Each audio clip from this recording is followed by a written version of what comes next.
Got you, Jake?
of the United States of America and to the republic for which it stands, one nation, under God, indivisible, with liberty and justice for all.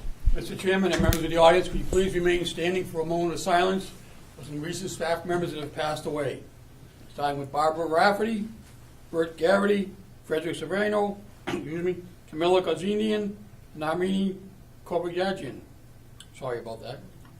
Staff members that have passed away from the Woburn Public Schools, may they rest in peace.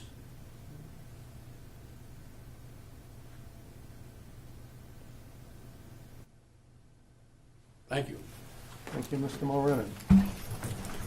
Superintendent will please call the roll for the regular school committee meeting of November 15th, 2022. Ms. Chisholm. Here. Ms. Cormier. Present. Ms. Crowley. Present. Mr. Kissel. Here. Mr. Lipset. Here. Mr. Morenon. Present. Dr. Wells. Yeah. All right, thank you. And I'll just remind people that this meeting is being live streamed and being taped by Woburn Public Media. So if you come to speak, you're agreeing to be taped. Okay, first up is approval of the minutes for October 11th, 2022. Motion to approve. Second. I have a second. Any discussion? All those in favor? Aye. Motion carries. Okay, next up, public comment. If you'd like to speak, please raise your hand or let me know you're coming, and just come on up and speak, and if you'd like, give your name for Jean.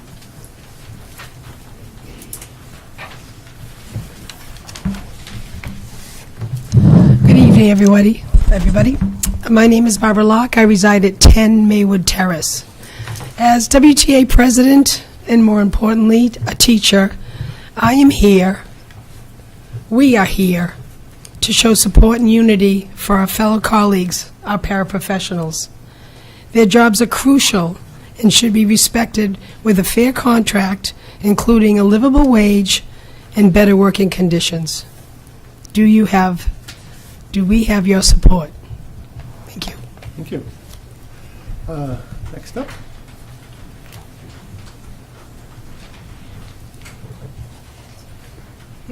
And so for those in the audience who have never maybe participated in public comment, this is a time where we listen to the public, and there's really no dialogue between the committee and the speakers. Thank you. Good evening. My name is Joni Canario, and I am a sixth-year para-professional in the RISE Transitional Ed program at the high school. Myself and my fellow paraprofessionals are grossly underpaid for the work we do. We are the backbone of the classrooms, especially with special education students.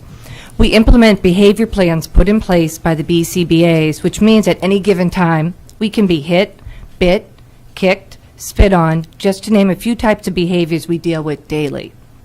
The behaviors I just mentioned have been getting more and more frequent since in-person classes have returned due to COVID. We are tasked with teaching, toileting, implementing plans, safety care, and more, while making a salary that is slightly above poverty level. We are told, oh, there will be a new batch of moms coming up that will want these paraprofessional jobs, basically treating us like we are discardable, undervalued, and completely disrespected for all we do. We have students that it clearly states in their IEPs that they are required to have a one-on-one at all times, but there's not a single incentive that we offer to get these understaffed positions filled, which in turn places an extra burden and stress on already overworked paraprofessionals.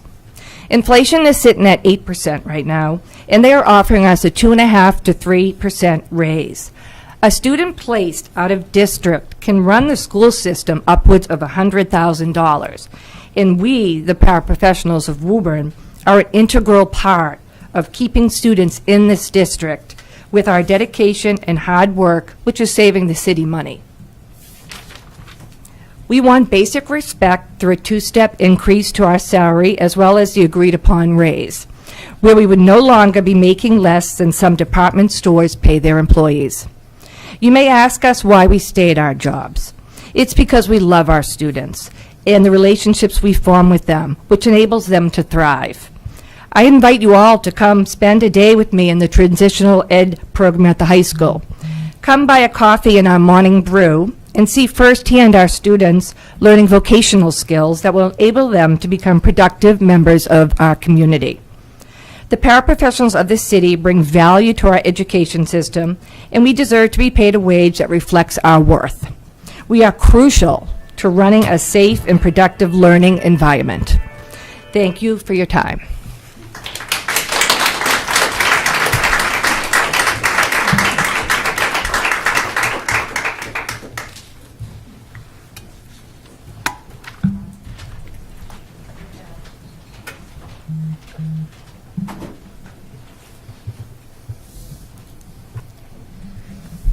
Good evening, school committee members and administrators. My name is Janice Gibbons. I have been a proud member of the Woburn Public School System for over 23 years as a paraprofessional. As you know, education has evolved over the years. the role of the paraprofessional within the classroom has also evolved. We have absorbed the unofficial role of teacher and co-teacher in the classroom. The para today is no longer there just for special education. We are a viable part of all the students' days, especially since COVID has touched every student's academic needs. We are loyal, dedicated employees who not only understand an IEP, but how to execute services that are mandated by federal law. We are educated, some with degrees, but many have very many years of valuable services. The paraprofessional encounters situations that result in social and economic challenges within our student population. We are on the front line offering support, compassionate words, and companionship to the student who has experienced adversities in their personal life or who has no adult in their life due to tragedies or parents working 2 jobs to support their family. A student can't always go to guidance because of the rise in student caseloads, so they look to us for familiar faces to talk to. We, the paras, are the support system for students struggling with social, emotional issues, and anxiety. We are the extra eyes and ears in the classroom for our colleagues as they teach in classrooms that are at maximum capacity. We bring to the attention of our educators when difficulties arise with social interaction between students. We see all, we hear all, as our colleagues direct their attention to teaching the curriculum. We have the ability to curtail issues before they become real problems. The experienced para knows the signs of a child struggling with curriculum, not unlike the eyes of an inexperienced teacher. Our job is to know all parts of the curriculum in all subject areas in order to provide excellent support to our Woburn students. We have moved on from photocopying, tying shoes, and wiping runny noses, although some still graciously do so, and they do so much more. Our responsibilities have grown and evolved to meet the evolution of school structure. We, as paraprofessionals, are seeking your support as our public officials and the support of school administrators to acknowledge and respect the change in breadth and depth of our role in the school system. Paraprofessionals work with children who have a wide range of learning disabilities, including, but not limited to, behavioral disorders, social emotional struggles, physical impairments, traumatic brain injuries, autism, and ADHD, just to name a few. COVID, a time in our lives we would all like to put behind us and forget. As paras, we had to learn to navigate new technology just as teachers did when we went on remote learning. We were asked to assist our teachers in Zoom classrooms and be responsible for students in breakout rooms. Even still, we are called upon this post-COVID day to fill the district-wide shortage of substitutes due to the lack of compensation. It is always the paraprofessionals who are called upon to fill these positions. We do so willingly. When teachers are out for professional development, it is the paraprofessional who takes over their classes. It is also the para who runs the class when teachers are out at meetings or training. We are the backbones of education. And without us, educating the students of Woburn would be more than difficult, if not impossible. At this time, the paraprofessionals of the Woburn Public School System would like to thank you for this opportunity to have our voices heard.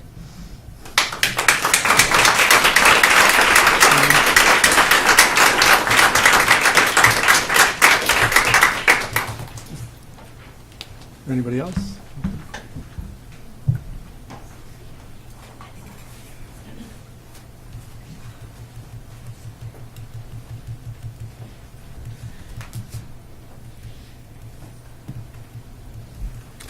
Good evening.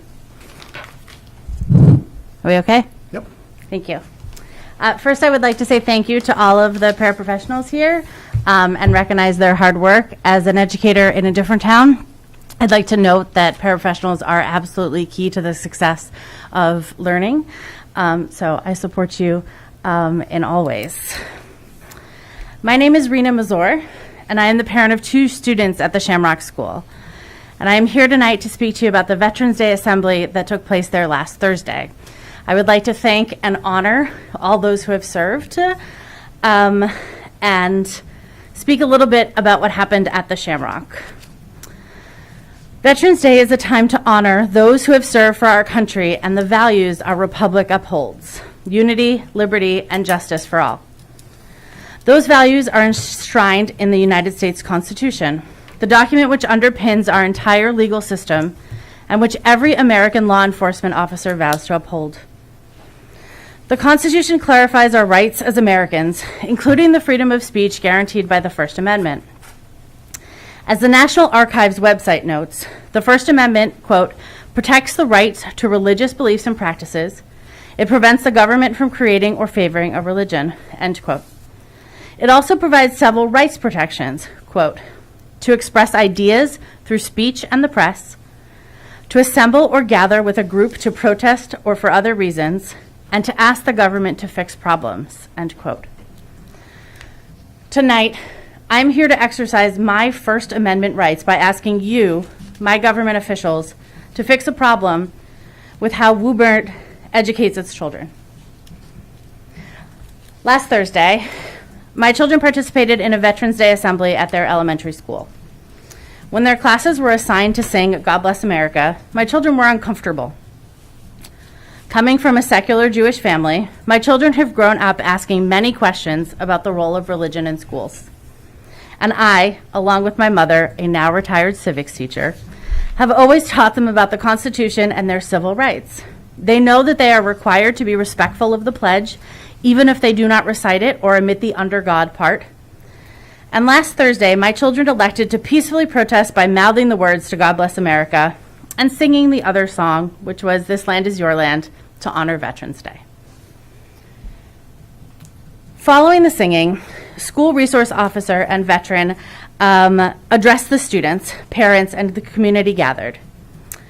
This officer instructed the Shamrock School children on the right and wrong ways to honor our veterans, including a slide with a giant X in red animated across a graphic of what was clearly meant to be Colin Kaepernick kneeling during the national anthem. I was stunned, heartbroken, and angry. Was a government employee actually telling my children that peacefully protesting, a fundamental right guaranteed by our Constitution, was not okay? This message is inappropriate, unacceptable, and inaccurate, and should never have been presented by this officer, and by being presented so, was thereby implicitly endorsed by the Woburn Public Schools. I know that the issue of kneeling during the Pledge of Allegiance, during the national anthem is a fraught one, especially for folks who have served in the military or law enforcement. I know it can be painful for those who view this form of peaceful protest as disrespectful to the memories of their fallen comrades, and everyone is entitled to personally feel angry about that form of protest. No one, however, is entitled to stifle free speech in public schools.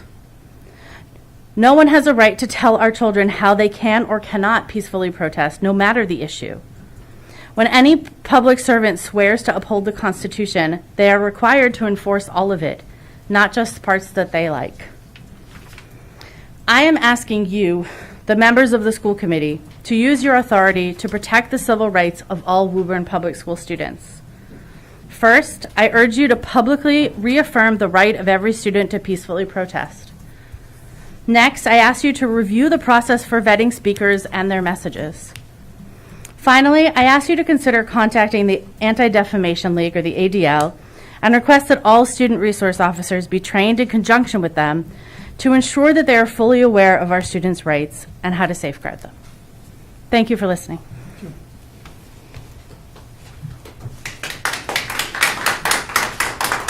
Anyone else like to speak?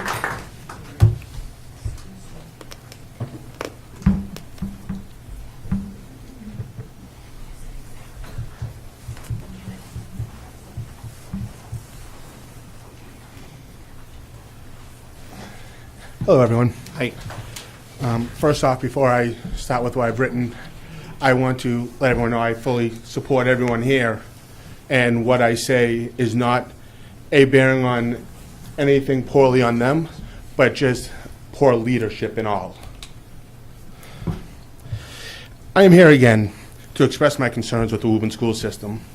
On May 25th of this year, I sat here and expressed concerns. Unfortunately, it seems as if those concerns fell on deaf ears. Since that meeting, I've had a few phone calls with Mr. Wells. By the way, Mr. Wells, I'm still waiting on your return phone call about the supposed subcommittee you were going to enact to investigate Maureen Ryan. No.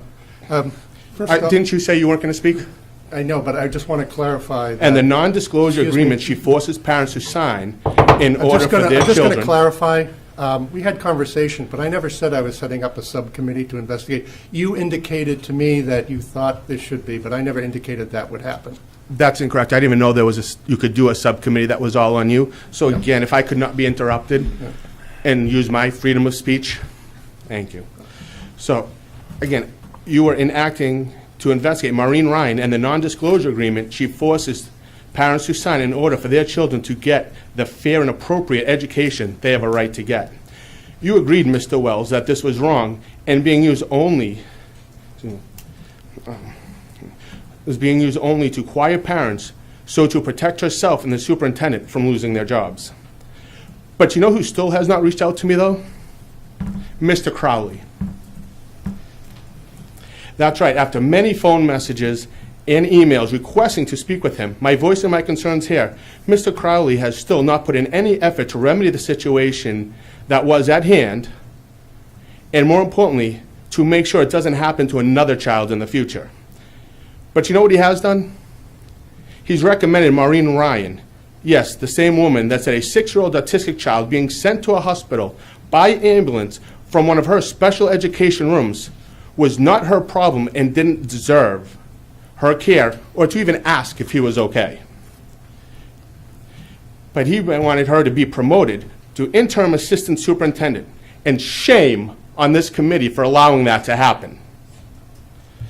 My 6-year-old son was locked in a closet almost every day for up to 5 hours a day and now suffers from documented trauma from this. And yet all of you sit here and think there's no problem here. We're doing a good job and pat yourselves on the back. I want you to ask yourselves, each and every one of you, when you were first getting into education and you had aspirations of teaching our children and helping them to become the great citizens and leaders of the future, would you be proud of what this school system is doing? Would any of the younger versions of yourself accept this? Is sitting on this board allowing Mr. Crowley and Maureen Ryan to get away with what they do where you saw yourself when you were young? Or would your younger self be ashamed of who you have become for allowing this? My son had the cops called him by the GAIN program. The GAIN program is a Woburn school program designed specifically for children with special needs. But the cops were called numerous times because they didn't know what to do. That's right, the GAIN program teacher, the para or assistant in the room, the assistant from the outside ABA center that is hired by Woburn schools, both counselors for the GAIN program, the principal and assistant principal, all who are trained in special needs, found it necessary to call the police numerous times because they didn't want to handle a 6-year-old. They called a cop who has no training to do their job. And yes, both school resource officers have zero training on how to handle children with special needs, or any person with special needs for that matter. I know this because I have requested and received a copy of all their training. So to conclude, this school committee has zero issues that this school department is unable to keep our children safe, the staff of Woburn School safe. I know the teachers union has actually sent a list of safety concerns to the city, and to the best of my knowledge, not much has been done about it. They bully and harass parents, force them to sign non-disclosure agreements in order for their children to get the help they deserve, have specialized programs that lock 6-year-old kids in closets and call the cops on them. And this committee would rather sit down, shut up, and promote the offenders than open their mouths and do what's right for our children.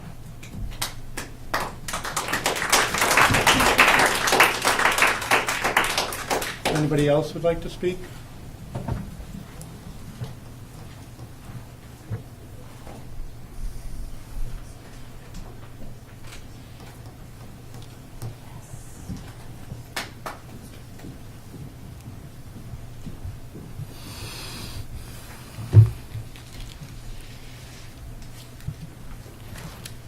Good evening, Superintendent Crowley and school committee members. My name is Kathy Fumacello. I'm a kindergarten teacher at the Reeves. I just want to share to you how valuable my paraprofessional is to me. I want to go back a little bit. Didn't a couple of years ago we change the title of paraprofessionals to paraeducators? I think that speaks volumes. During remote, my paraprofessional was extremely important to me, and we accomplished a lot. It wouldn't have happened without her. She was behind the scenes, troubleshooting with parents, getting them what they needed, and with her help, we accomplished a lot. So I do want to tell you that a lot of learning did happen in Woburn during COVID. We published a book that covered all the standards that we hadn't covered for that year. She was phenomenal. And their roles have really changed. They really are co-educators with us. My paraprofessional is extremely valued to me. I was recently very sick and I was out for several days. She did not miss a beat implementing any curriculum whatsoever. They carried on. They're just so important to the academic and social development of our students. At the Reeves, we've been inundated in the last couple of years with many special ed preschool programs, and I watch them every single day, and I am extremely impressed with what I see happening. They're unbelievable. So those of you who are deciding their worth and their value and pondering increasing a living wage for them, I also, as was stated previously, invite you to spend a day with them and then sit down and really think about their worth and their value. Thank you. Thank you. Thank you, paraprofessionals. You are the backbone.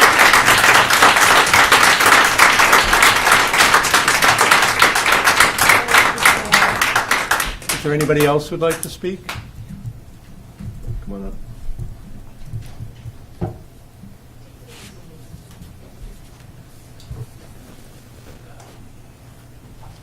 I'm the Kennedy School nurse, Amy Ray, and as far as I'm concerned, I just saw a paraprofessional I haven't seen in a while, which is Janice Gibbons, and I want to acknowledge what she did in 2016 to help navigate a student that had diabetes that was suicidal.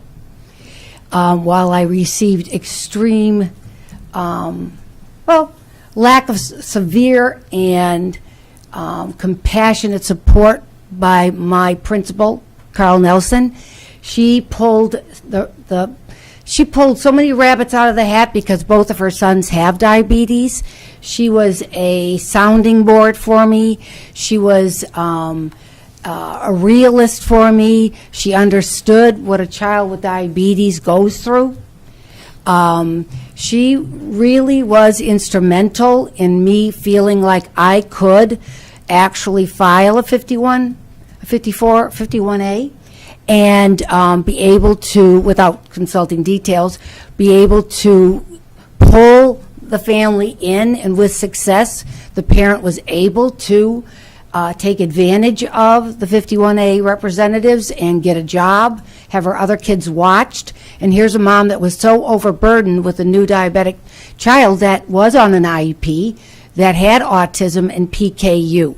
So many chronic illnesses. So when I saw Janice, it compelled me to really let you really know that the paras at the Kennedy, and she traveled through the Kennedy, have been a lot of times my eyes and ears. They'll come to me and I'll say, what do you got? And they'll say, just want to send somebody down. I said, if you send somebody down, I'll look at the person. Not every time do they go home.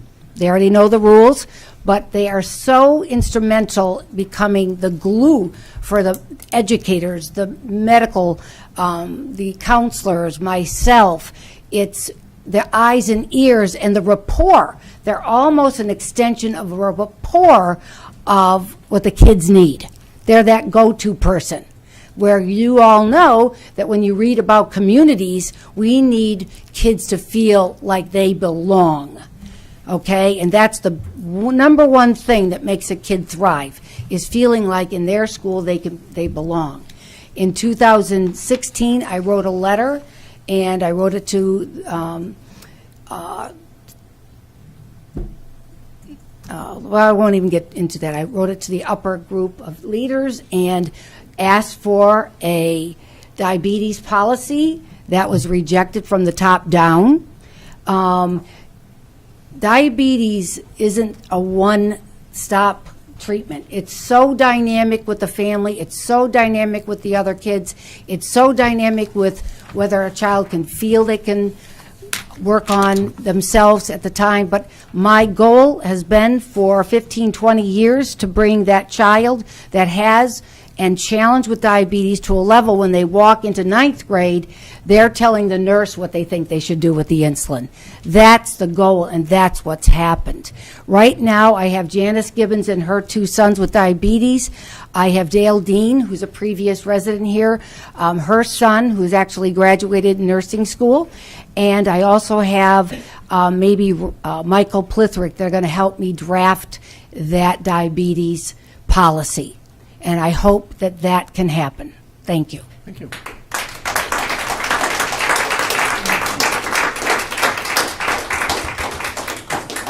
Is there any? Come on up.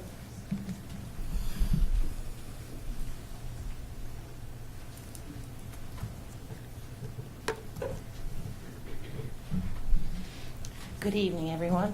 Thank you for this opportunity to sit in front of you and read to you what I asked for an adjective about paraprofessionals, and this is what our paraprofessionals wrote to me. Rewarding, compassionate, devoted, committed, delightful, flexible, resilient, complex, underpaid, encouraging, unselfish, marvelous, dedicated, dependable, reliable, generous, and hardworking. Everyone agrees that we are doing our job. We're asking for fair, livable wages. I appreciate your time. Have a good evening, and we'll continue. Okay. Thank you.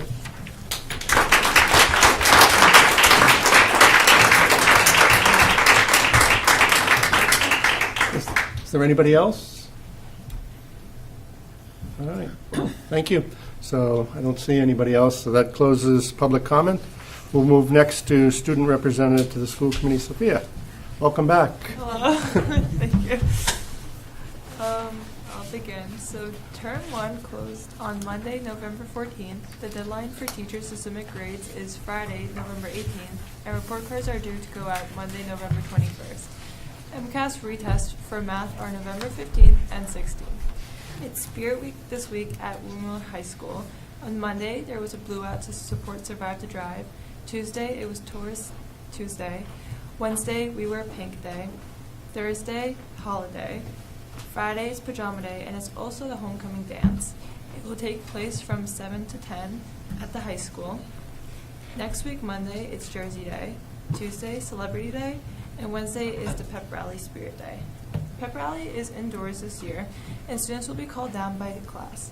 Thank you to all who have worked extremely hard to make this event possible for the high school students. We will be dismissed at 11 a.m. from the high school that day. No school November 24th and the 25th. Happy Thanksgiving to all. Tuesday, November 29th is parent-teacher conferences at the high school from 6 to 9. Speaker series will also be taking place from 6 to 8. Some updates. Over the last 2 weeks, students have been staying after school from 2 to 3:15 to buy back absences from term 1. This initiative has allowed students to earn grades in classes that they would have failed due to attendance policy, as well as meet with and connect with teachers after school to make up assignments that were missed due to absences. More students are taking advantage of the late bus as well. Fall sports for boys and girls have concluded. Congratulations to all sports teams who competed and played with Tanner pride throughout the season. Please be on the lookout for winter sport tryouts over the next week and reach out to Mr. Duran or Meg Staffy for questions on schedule, winter coach contact information, physicals, and family ID.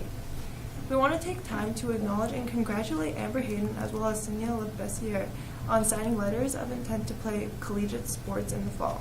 Senia is headed to Leahy University to play soccer, and Amber is headed to McKendree University for lacrosse. Congratulations, ladies, for accomplishing your dreams and your hard work paying off. We wish nothing but the best.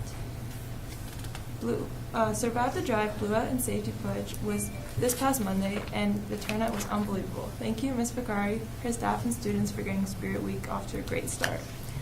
Mrs. Cardoso and the Embrace Club are selling embracelets all week in the senior cap. The price is $1 for students and $2 for staff. The fundraiser is to support all of the important initiatives the club is planning this school year. This past Monday, Mrs. Ivester and her wellness class collected donations for the Connor's Kindness Project. This project is established by a Woburn community member to spread kindness to struggling children in the community. Their mission is to spread positivity with kindness and by providing students in need with Connor Kindness kits. Tanner Closet is in desperate need for food. Any donations at this time would be greatly appreciated. Thank you. Thank you. On behalf of the committee, I want to congratulate you on a fine volleyball season. I know it ended a little too soon, but you did well. So is there any questions, Ms. Villa? I just had a question. Do you know the best way to get donations to the Tanner Closet? Would you happen to know that? I'm not really sure. Oh, that's fine. Okay. Sorry. Does anyone know? Gift cards. Sorry, how to get donations to the Tanner Closet? To the Tanner Closet? Yeah. Just bring it to the main office? Is Oh, that- okay. Is that what, Just is bring that it what to you're the high asking? school. Yeah, just bring it to the high school, and nice. Miss Patrici or someone at the front desk will help. Okay. I know she Dr. likes Crowley, smoke- do you recommend people calling ahead Uh, and letting them know that they're dropping things off, or just kind of? They can show up with any Oh, okay. donation, yeah. All right. Yeah. So I imagine we'll get more donations as the holidays come around. Yeah. All right. Thank you very much. That was you. my only question. Thank you. Okay. Any other questions? No. Thank you again. Glad you're back in person. See you. And down the road. Okay. Next up is reports and presentations of the superintendent. Sure. So in honor of Veterans Day that just passed, we invited Bob Davis from the city of Woburn Veterans Affair to come to the meeting tonight. He's in attendance.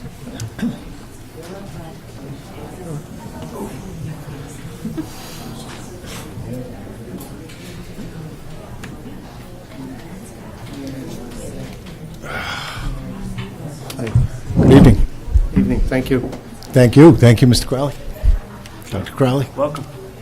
Good evening. Yeah. Bob So we were Davis. hoping is maybe you just talk a little bit about your, your short time in the Veterans Agent's office, and maybe some of the things that you're doing with the school system, some things you might be planning, and things that we can help facilitate.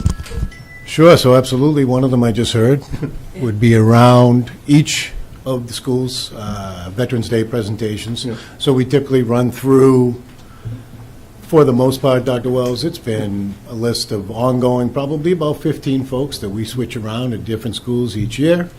I can tell you right now that the majority of the agenda of what the veteran, or in this case the school resource officer, is presenting doesn't come in front of me per se prior to it going out to the schools.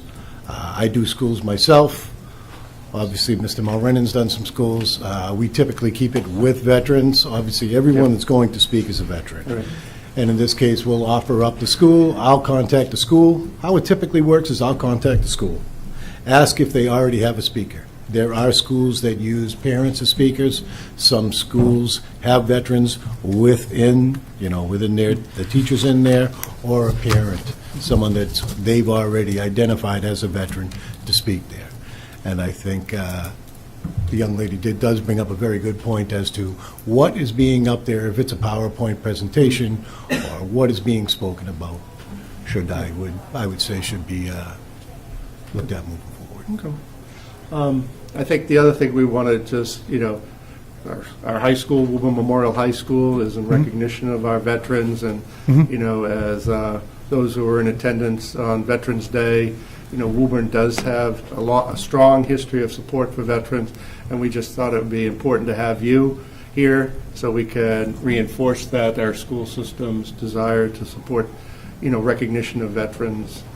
And I'll open it up and see if there's any committee members have any questions. The Veterans Day, when you include like the Boy Scouts and Girl Scouts and Boys and Girls Club, there's a huge turnout because every mom, dad, grandma's going to come to see their little ones Yes, ma'am. march down. And I know that for Memorial Day, we go to different locations. Yes, ma'am. But if you could include them, even just to go from when we leave like Bill and Bob's to the Common, Yep. it would draw out more people, I think, to that, so. Absolutely, I can speak to that as well. Yeah. So last year with the Memorial Day, COVID obviously impacted Right. 19 and 20. Yeah. I wasn't there in 1920, and I'm not saying that. I'm not using that as an excuse at all. But 1920 impacted it. We made a decision in 21, the Memorial Day one that kicked off shorter, usually kicks off down at Cross Street. Went from there. When I contacted the Boy Scouts, Cub Scouts, Memorial Day is a tough one to fill because of the amount of vacation time, folks going away. So for instance, Memorial Day, Boy Scouts, Cub Scouts, Girl Scouts, as well as the Boys and Girls Club. Boys and Girls Club doesn't have a van. Typically, they used to in years past have a van donated by Barnell every year. That no longer happens. They didn't have a vehicle to get the folks down there. So certainly heard, and moving forward, yeah. And this year, we went back, obviously, for Veterans Day. No some confusion with the articles that went out. Where are we starting? Central Square? We're starting at Central Square. Central Square will go to the Common. That's Veterans Day. Memorial Day will go from Cross Street to the Common, and then we also march to Woodbrook, bus over to Central Square, Central Street, from Central Street down to Calvary Cemetery. So we do both cemeteries. But yes, I will certainly. It's more inclusive. Yeah, but even if they just march from, Cross Street to the square, and then they could disband and go, and then we could just carry on from that, just to get some of the people. So at the Common, where the presentations really take place, Correct. and the roll call is made, there would be more people there. More people. Understood. Thank you, ma'am. Yeah, Ellen? Yeah, I just had a question. So we always associate Veterans Affairs in Woburn to just 2 days, like the parades. But So did I. So I was just, if you could elaborate a little bit on all the things that Veterans Affairs does in Woburn. Sure. So if I looked at it from afar prior to me getting here, and I spent 23 years at Comcast NBC prior to going over there. If I looked at it from afar, you think, okay, yep, Memorial Day Parade, Veterans Day Parade, some speeches, some school activities, get stuff out there, and it's so much more than that. So one of the mainstays of the program is a program called, and I'm pretty proud to say, Massachusetts is the only state in the country that offers a program called Chapter 115. What Chapter 115 is for indigent families, whether it be a veteran, a dependent, a spouse, widow, widower of a veteran. They can qualify from anywhere from $1 up to, if they qualify for the program. So you help process those applications? Is that what? Do every one of them myself, yeah. So how it works, the city pays out 100% of that. The state reimburses it 75% of the 100% that the city pays out. Once they qualify the program, and sincerely speaking and candidly, if you are on that program, you truly need that program. Okay. It is for indigent families, as I said, and it's 200% below the federal poverty level. Okay. So if they are in that program, they truly need that program, truly need the help. And again, it can, if it was mentioned here earlier, 8% COLA increase this year is 8.7%. It still doesn't get to where Medicaid's going to drop down to 164 from the 170/10. There is a host of programs with that. It's, I can give a number, anywhere between 45 to 50 families in Woburn that utilize that program. On top of that, federal benefits, compensation, and pension. A veteran comes into the office, he was hurt, whether it be peacetime, combat, in a conflict, it's VA forms, they fill them out, et cetera, go for their comp and pen hearings at the VA. So we do a ton of that as well. There are a lot of veterans that don't know what the programs are available to them. One of the, I think, the problems that I see coming in there is the outreach to the younger veterans getting out. I have no way of knowing when a veteran is getting out of the service and coming home to Woburn, unless there's a family member that speaks to someone, whether it be through the Friends of Woburn Veterans, United Veterans Council. I don't know when they're getting home. That is the time when they need to see the VSO. That is the time when they're available for their benefits. Everything has thresholds in it. The VA, when they come home and looking for their benefits, if they're making a certain amount of money, they may not qualify for those benefits. To get to those folks, to ensure that they're getting their benefits that they deserve, and at least admittance into the VA, to use the VA healthcare, they need to get in that right away. And it's tough to identify that. I'm like, my mind's blown. So if our family resource people interact with a veteran that doesn't know where to go, they now know. Absolutely. To you. Yes, sir. Yes, ma'am. I apologize. I'll go by sir. That's Absolutely. great. I like it. Sir. Absolutely. All set? All right, I really appreciate that response. Not Thank a you. problem. I'm done. Anybody else? Andrew? Just a couple questions, and Ms. Crowley sort of touched on part of it. Yes, sir. Thinking specifically about our school-age population, I know we have children, grandchildren, relatives of veterans in our schools. What kind of support services does the city offer for veterans who might be struggling, might be experiencing? We know mental health issues are a major problem, and certainly one that is more prevalent among veterans. Sure. For families that might be struggling with these issues, are there services the city offers or can connect with? Yes, absolutely. So the DVS, we work specifically with DVS for Department of Veteran Services for the state.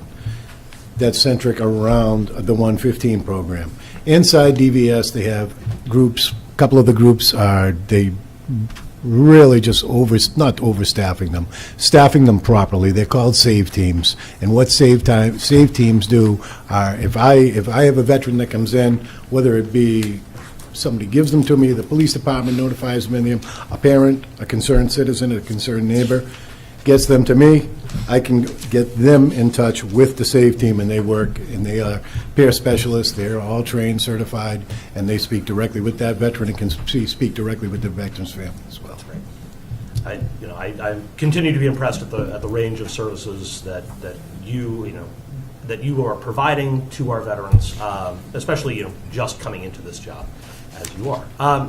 The other question I did have, and I wanted to follow up on the public comment.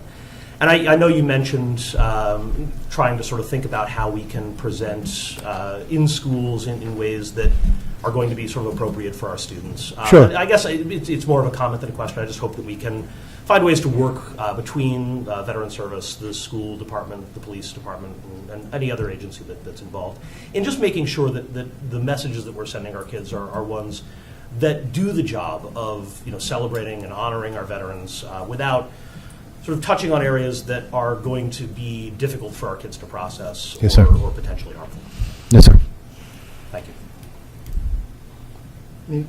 Mr. Morenin? Thank you, Mr. Dr. Wallace. Good evening, Bob. How are you doing tonight? Fine, thanks, Mike. Great to see you. How are you? Tough Nice shoes see to you. fill with Larry Giuseppe. We hope Larry's doing well and enjoying his retirement. He is. He was enjoying decorating the common as well at early Friday morning. Early Friday morning.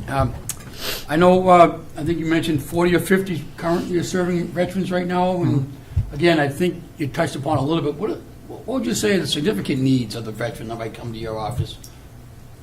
Food insecurity, housing, mixed match of everything, health issues? Yeah, I would say, Mr. Moreno, the majority of folks that I have on 115 are elderly spouses of veterans. And it is... it's a mix. I don't have any younger veterans there. They're,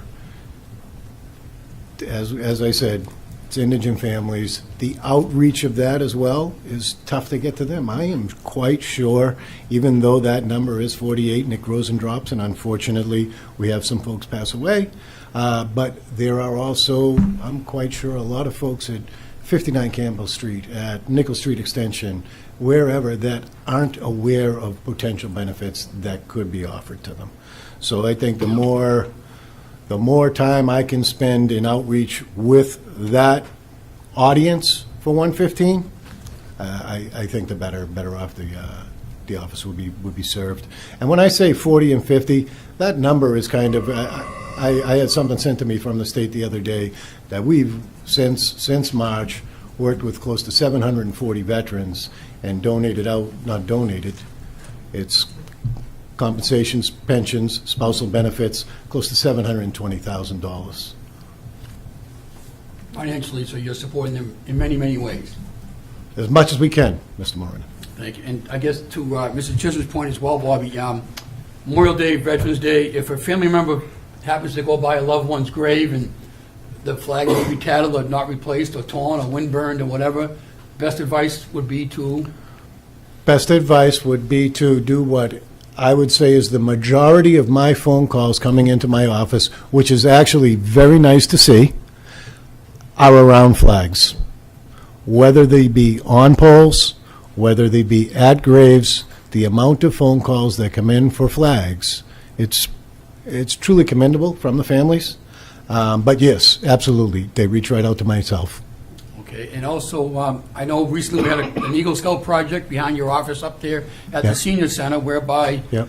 flags can be disposed of. You want to talk about that program a little bit? if you don't mind? Sure. So all of our flags, and we do have a couple of drop boxes. There's a drop box down City Hall. There's a drop box out in front of City Hall. And that's to properly dispose of the American flags. So not throwing them out, not throwing them in trash, not throwing them in the backyard, whatever.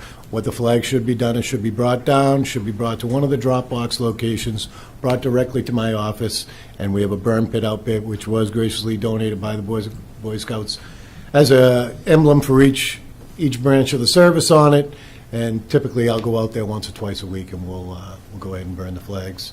And I would lay, it'd be something that, actually, who knows, maybe some of the kids, a scout team or first, second graders, if they want to come up someday, we could schedule it. Teacher calls me up, and we could show them how that transpires, what goes on to it.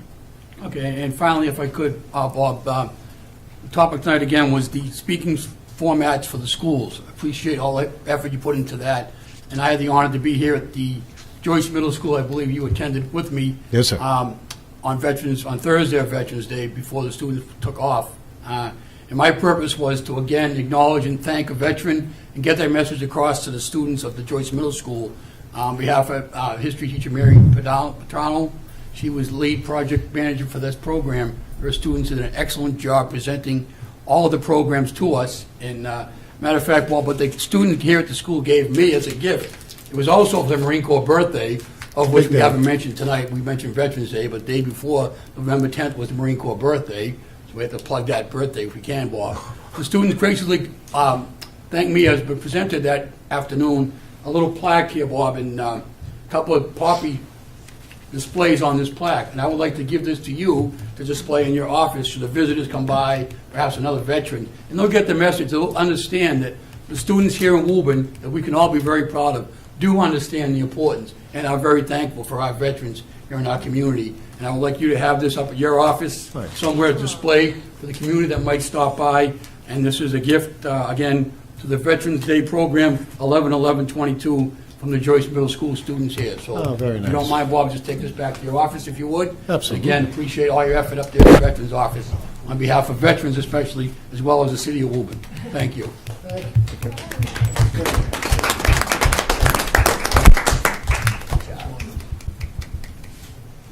That's all I have, Mr. Chairman. Oh, thank you. Except, we made him get up, and now he has to sit down because Mr. Kissel has a question. All right, I'm ready. I'm adapting, I'm overcoming. Are you going to give him anything? I have nothing for you, so did you get a bottle of water? No. Very impressed with your speech on Friday. Oh, thank you. A lot of comments made after you kind of walked off the podium. People were very impressed. I just heard some nice comments, so I appreciate that very much. Thank you. George Poole did mention at some point, I think near the end, regarding younger veterans and how like the different organizations around the city are kind of lacking that. And what's your thoughts on that, and maybe how to get them? Yeah, so Because, I mean, just from a mental health issue, Yep. You've got the older veterans there, and some of the younger veterans may just think it's not their place. It's Sure. my opinion. If they were there, they're talking to some of the older guys, sometimes just that camaraderie. Sure, so I think that's a very good point, and if you look around, and I'll give you a quick one, I'm having an event December 17th. It's called iPods for Wounded Veterans. iPods, obviously, that's a little antiquated, gets back a bit, but they've been in business for so long. They did 11 years straight at Walter Reed. So I had the opportunity to meet with them. It's a group of Vietnam veterans, all nonprofit. Everything's for free for the veterans. We have an event on December 17th. It was originally slated for 35 to 40 veterans. Burlington was supposed to go on December 10th. They do not have a venue, so we decided to make it a regional event. When I spoke to the Burlington VSO, he says to me, "That's great, Bob." I said, "You can get 35, 40 like that?" He says, "Yeah." He says, "But they're all younger." I said, "That's wonderful, because the majority of mine are all older." I said, "I think it'd be a great mix." Ironically enough, Mike mentioned November 10th, the Marine Corps birthday, was 247th birthday, just in case. I was thrilled to see at the IA, they had the event at the Irish American Club, and I would say that is the youngest crowd that I had ever seen there. They had 10 Marines that were all under the age of 24, one of them being 21. It was Bobby Concannon, that was the youngest Marine in the room. And if you're not familiar with the Marine Corps, has a cake cutting ceremony. Oldest Marine in the building, youngest Marine in the building cut the cake. And so I was thrilled to see that, the amount of younger veterans. If I looked at the UVC, I would say the youngest veteran that we have on the UVC or the Friends of Woburn Veterans is probably Anthony Langone. And other than that, there's not that many of them that are involved in it. And it's great to see that group turn out and try to get some momentum, advocates for the younger veterans to get involved. It's not like in the olden days, and I'm sure you heard it on the speech. At the end of World War II, everyone's a veteran. 16 million. Everyone in this room would be a veteran. The liquor store owner, the judge, whomever, was a veteran. Those days they're no longer here. We're looking at roughly, it's a little over 2% of the population of Woburn are veterans. So 1,205, and the younger ones, again, that's the outreach portion that is what I'd say is our avenue to really get after, if you would. The low-hanging fruit to get after, to bolster those, and to keep it sustainable, to keep the organizations like Friends, UVC sustainable, and what they're doing and the amount of goodness and richness that they bring to the community, not only the veteran community, the community at large. And I think we do need to do a good job of the outreach with the younger crowd to get more into it. Sure. That's great. Thank you. Anybody else? Any questions? No? Mike Mulrennan was not the oldest Marine in the building that day, was he? No, he lucked out. He didn't show up. But Can't have the cake. But he wouldn't have been in it either way. All right, thank you very much, and continue the good work. Thank you. We'll see you Memorial Day, if not sooner. Absolutely. Very much appreciate your time. Thank you so much. Thank you. Thank you. Okay. Next up. Good luck. Bye, family. Yeah. Thank you very much. So at this time, if it works, here's the irony. You have backup here. It doesn't work. It doesn't work. We You're may gonna know ask what's somebody. happening. We may know somebody. It's okay. One way or the other, we'll get it. Maybe get the screen light. There we go. They're very helpful. So you probably don't want to shout out your password. Is that right? Oh, we already had it off. Oh, there we go. Yeah. I had on We're dueling. Yeah. Matt, can you just refresh that just because I did a little trimming, editing. Something's going on there. Last minute. What's that? Yeah. Oh. Oh, we got casual Bob. Looks like that looks like a connection, cable connection. It's like a sand dam down the cake. Control. Delete. Transition happens fast. Nice going, Dr. Crowley. You haven't touched it yet. No. Really, I would Leaned just plug in. in if that would be helpful. I don't mind.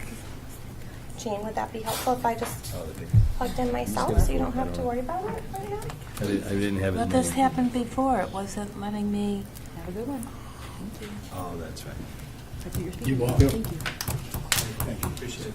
No. Yeah, let me plug in and then I can help you troubleshoot that after. How's that? Yeah. Thank you. Plan B. I don't know Jean's password, so I'm gonna. It wouldn't be a slip.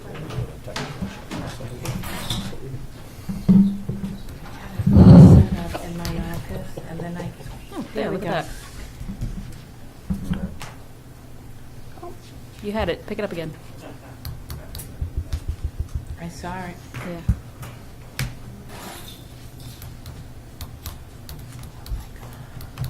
Maybe she needs light. There it is. Ooh. It's that wire. Do you need the lights or no? Stick them out, boy, I might need you. It's not an iPod mic. I don't think that's a Comcast issue.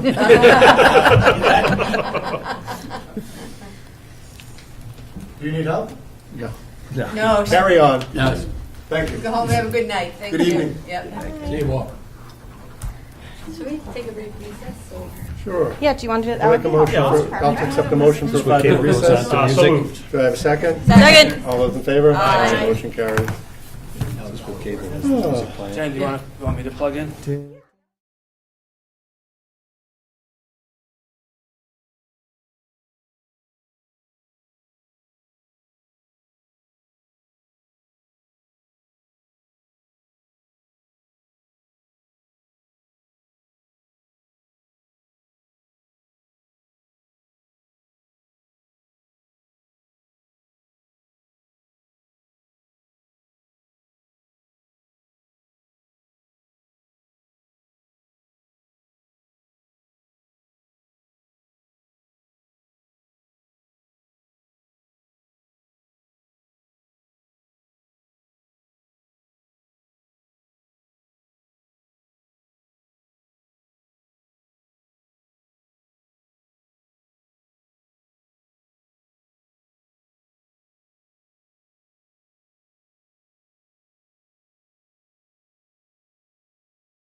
Yeah, so thank you for the technological break. Jen Judkins has been working around the clock over the past few years, but there's been a number of things this year that I wanted to have Ms. Judkins come and kind of highlight as it relates to technology and innovation in the Woburn Public Schools. So, Jen.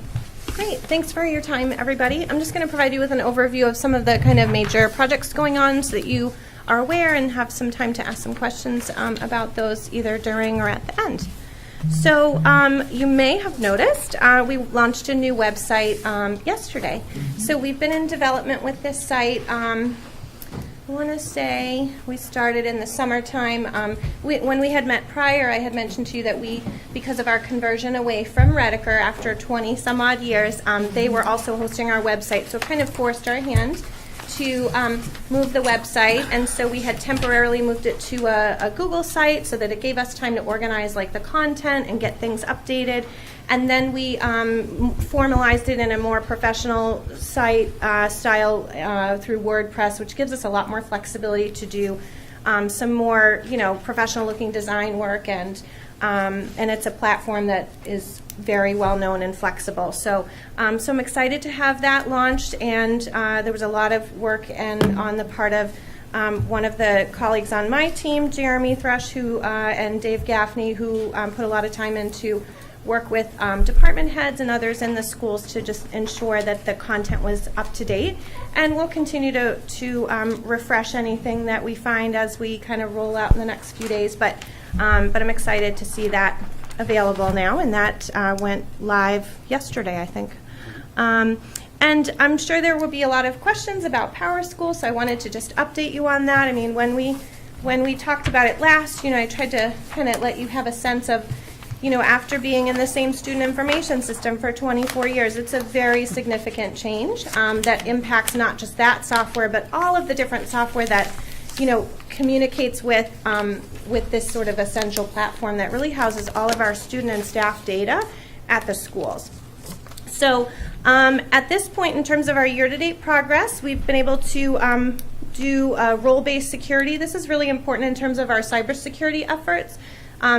Having Power School rolled out kind of gave us an opportunity to really take a look at everyone's access, think very carefully about the ability to granularly control what they can see, and really trying to walk that fine balance of making sure people have what they need to do their work, but not more data than they really should have access to in terms of our legal requirements, of which there are many, around data privacy and security.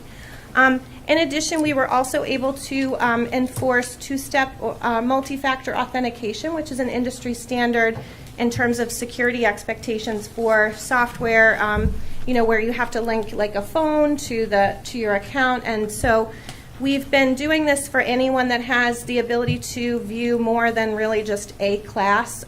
So administrative access, those that have access to like an entire school or have the ability to edit fields. All of these things are factors in determining whether we enforce that two-factor authentication, and we've encouraged all staff to begin to move that way, but at least are enforcing for some of those users that represent the most security risk for us.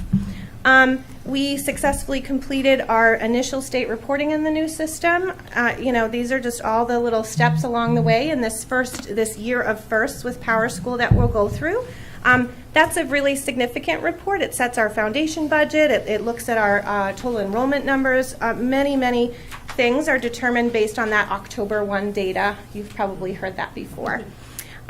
So we also opened up parent and student portals for our secondary families. We are going to be doing the same for elementary as their report cards come online soon. So I think their report cards are the first week or something, or early in December, and so we'll open up portals kind of in conjunction with that timing. There hasn't really been much for them to see at this point because they don't really keep track of daily assignments, so it really hasn't been important yet to open up to families, but we will do that. And we wanted to give our team time to roll out a little bit gradually so that we could provide the support to families that might be needed as we rolled out the parent accounts. We are continuing to integrate with existing platforms. We'll go through a little bit of that briefly. Report cards for the middle and high school. Again, many firsts this year. I have to commend the staff for their efforts and their work in adjusting to a new platform. It's certainly not a small thing. We've been trying to get feedback from people to find out what changes need to be made over time. As I mentioned to you before, when you move from a system for so long, in database systems like this, which are highly customizable, it will take us time to kind of Woburnize it in a way that really follows the way in which we use the product and kind of build in some efficiencies and other things over time. So we're going to continue to work on that. Elementary standards-based report cards are in process. All of the standards have been loaded and teachers have begun that work.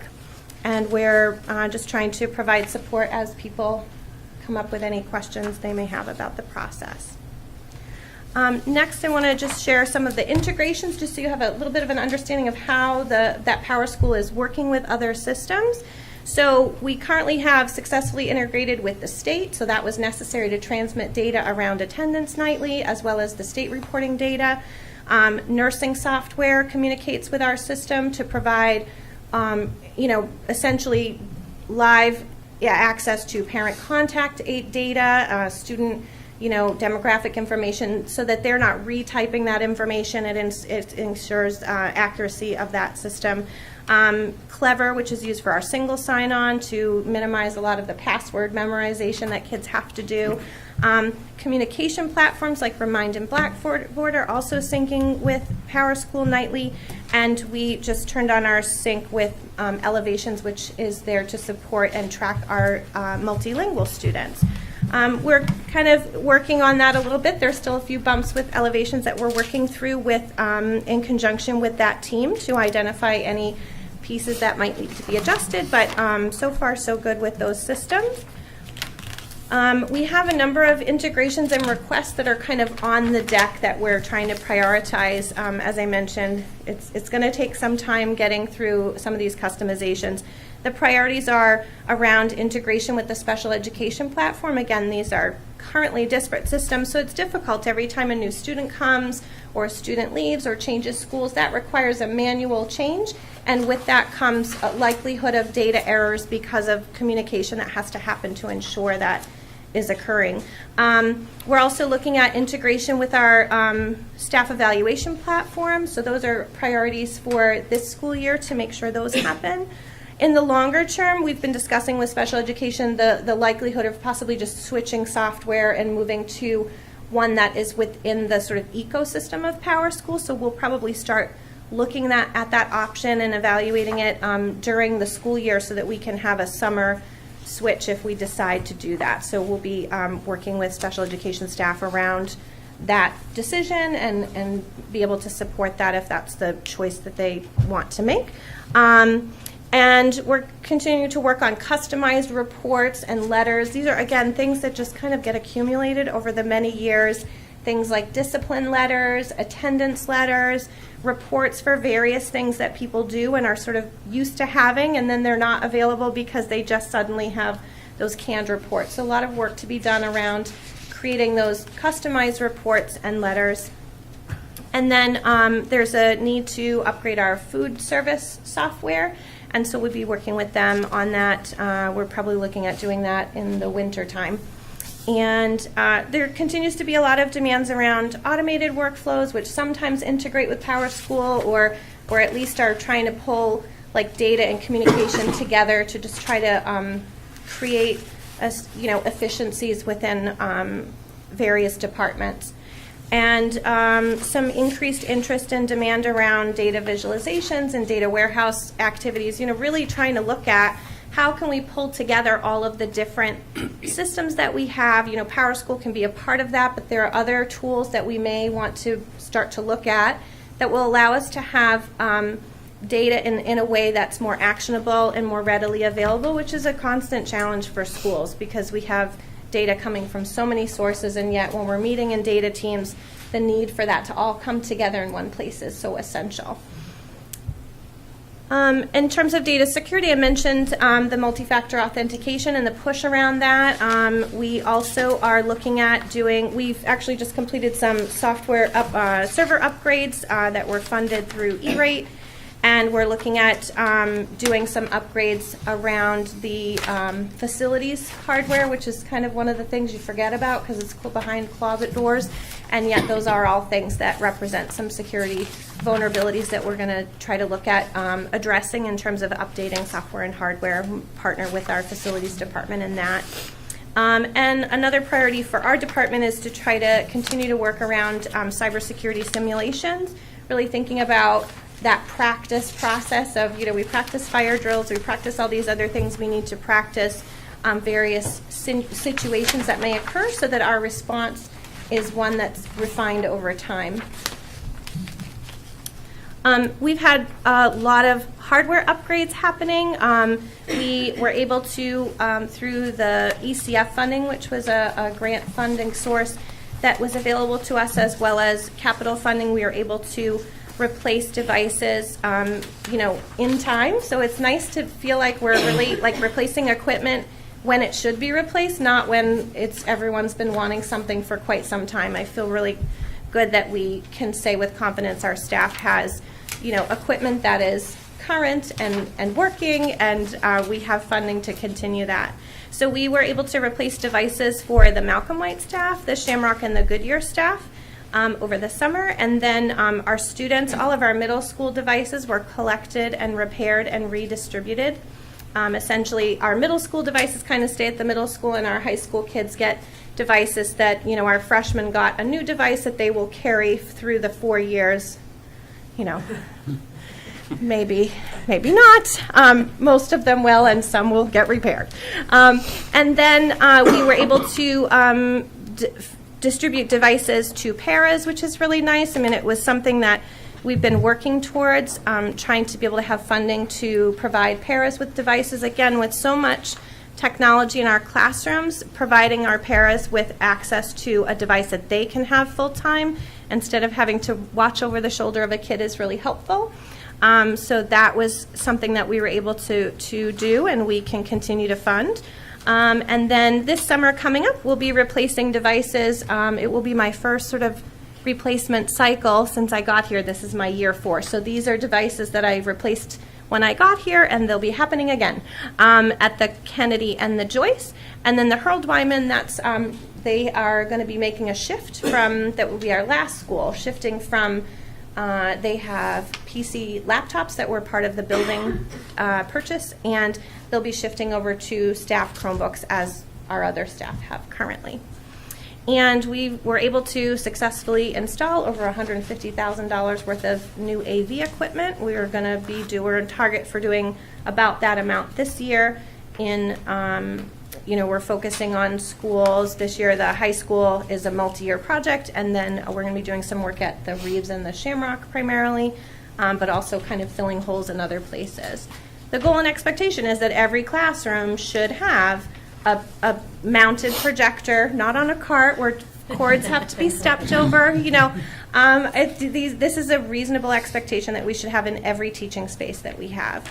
And these are laser projectors. We should not have to shut off lights and pull shades down when we're using a projector. Again, these to me are this is you run electricity, you have network, and you have these basic pieces of equipment. It's an expectation in every classroom.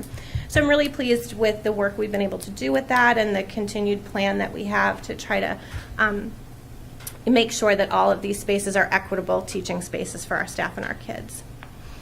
And then, I get excited talking about libraries. I'll keep this brief, but just want to celebrate some of the work that's being done there. We rolled out new software that we purchased. I think that I told you, and I'm not sure you believe me, that we still were using cards and pockets, not even making that up. And so we have rolled out software in some of our elementary schools and both the middle schools. The high school had piloted this software last year. It's definitely a much bigger leap to do it in the other schools that are listed here because they had cards in pockets. So that required, this was really part of our kind of rejuvenation of our library spaces that we're going through, where we're culling books that are old and outdated and not of interest. We're bringing in new titles. We spent over $30,000 in books last year. We're expecting to do the same again this year. So it's exciting to see new titles come in over time. And then we've been genrefying the collection, meaning we've been organizing it in a way that makes it much easier for kids to navigate. And, again, if our interest is to encourage their love of reading and the library is a space where they choose books as opposed to books being chosen for them, it's really important that that space be easy to navigate for kids. And we're seeing a lot of kids wanting to help put books away, which is really fun, and it's much easier to have a kid help when it's all color-coded. So that's been really exciting. We're going to continue that work. We're working now through the Shamrock and the Linscott and the Reeves and the Harold Wyman doing that same process. It's labor-intensive, but it's an immediate, result. It's very satisfying to see the shelves start to open up and the really great books reveal themselves behind all the other books that were kind of getting in the way. And the response from staff at the schools where we've been making those changes has been very positive, and that's really nice to see. And I just wanted to let you know that we've had some staffing moves, which have been really exciting. There was an opening at the high school due to retirement, and Ms. Dever, who had worked historically in our elementary schools, moved up to the high school and has been really enjoying her time there. And she was replaced by Kristen Slagmolen, who was a elementary teacher for many years here in Woburn, and then an innovation coach, and was really feeling her heart pulled towards the library and was excited about the vision that I had and was really excited to help to support that and really dig in. And she's been doing a great job and really seems to love the work, which is so exciting to see. We've been very fortunate to have a library para at the high school that has been a huge help in supporting not just the high school but all of our schools in terms of book preparation. With all these titles coming in, they need to have some things done to them before they can go on the shelf, and she's been a huge help. But really, she and Ms. Dever are working tirelessly behind the counter in between things to make sure those books are gotten ready for their colleagues in the other leveled schools. Collection and space management is a constant challenge. I don't want us to be in a place where we spend so much effort making it nice right now, only for it to slowly kind of drift back into where it was. So I had mentioned to you there was, likely going to be a need for another elementary librarian, and so we'll be talking about that at budget time again. We wanted to prioritize getting the spaces ready, and I think we're getting there, and I'm really excited about that. And then finally, just to recap, I've been here, this is my 4th year, believe it or not. It doesn't feel like that. I don't know, COVID did this weird time warp thing with me. But, really just reflecting on the increased role of our department is really exciting. We're here to support the staff and students. I think that the ways in which we do that are really quite varied. In terms of the things that are new that really weren't on the department's radar or within their realm prior to me starting here in 1920 were really all of the things on this list. These are all things that were not being done by our department, but yet are new and very real priorities and things that are taking up our day-to-day time and so important. So that includes cyber readiness, really taking a hard look and doing a lot of work around data security.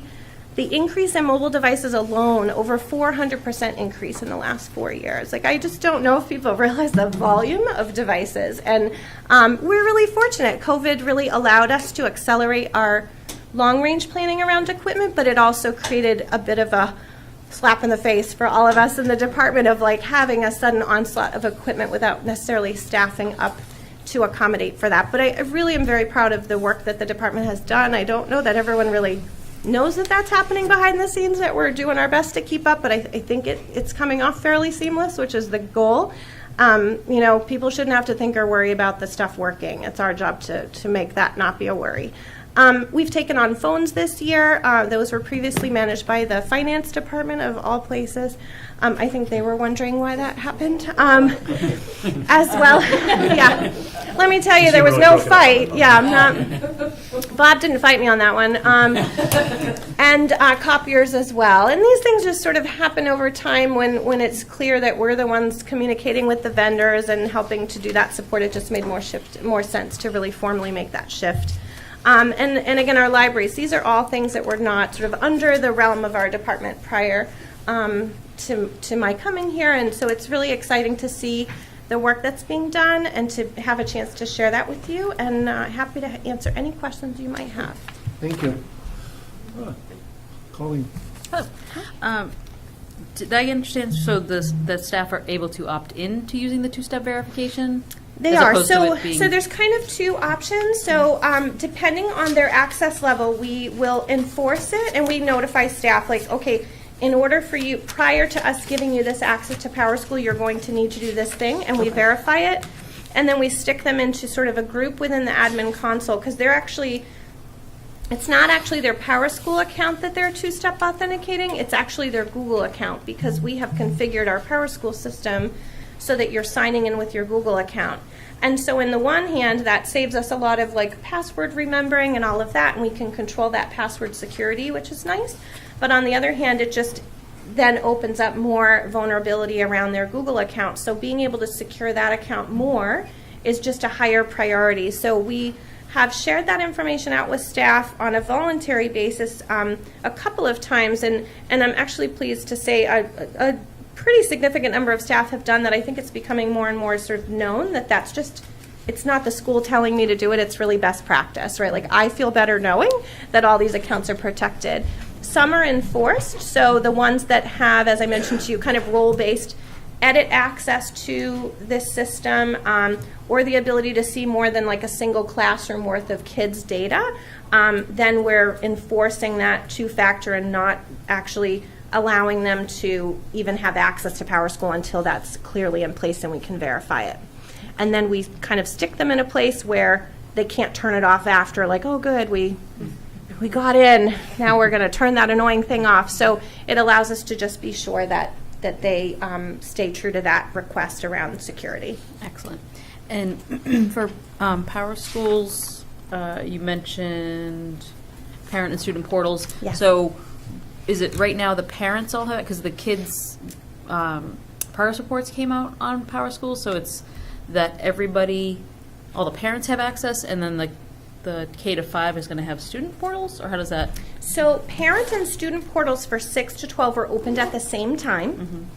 And that's because their progress reports were done through that system, whereas the elementary progress reports were done outside of the system as they had historically been done. Oh, okay. So that's why. And then report cards, and that's something we've discussed with curriculum, like we could do progress reports in PowerSchool, but especially where it's a new system, it just felt like, why add, something new to teachers' plates when we're also learning? And let's just at least, I keep telling everyone, like, our goal is to have the same functionality that we had with Redeker, like that's the goal, and there's lots that we can add to it, but let's just stick with, we want to be able to do what we did before, at least through this current year, and adding to that is great, but we want to at least do what we did before. So we haven't had the need to open up portals for elementary prior to the trimester report cards, which I forget the date, it's early in December, I don't know if it's the 11th or I forget, but we would open up portals probably about a week before that, and that way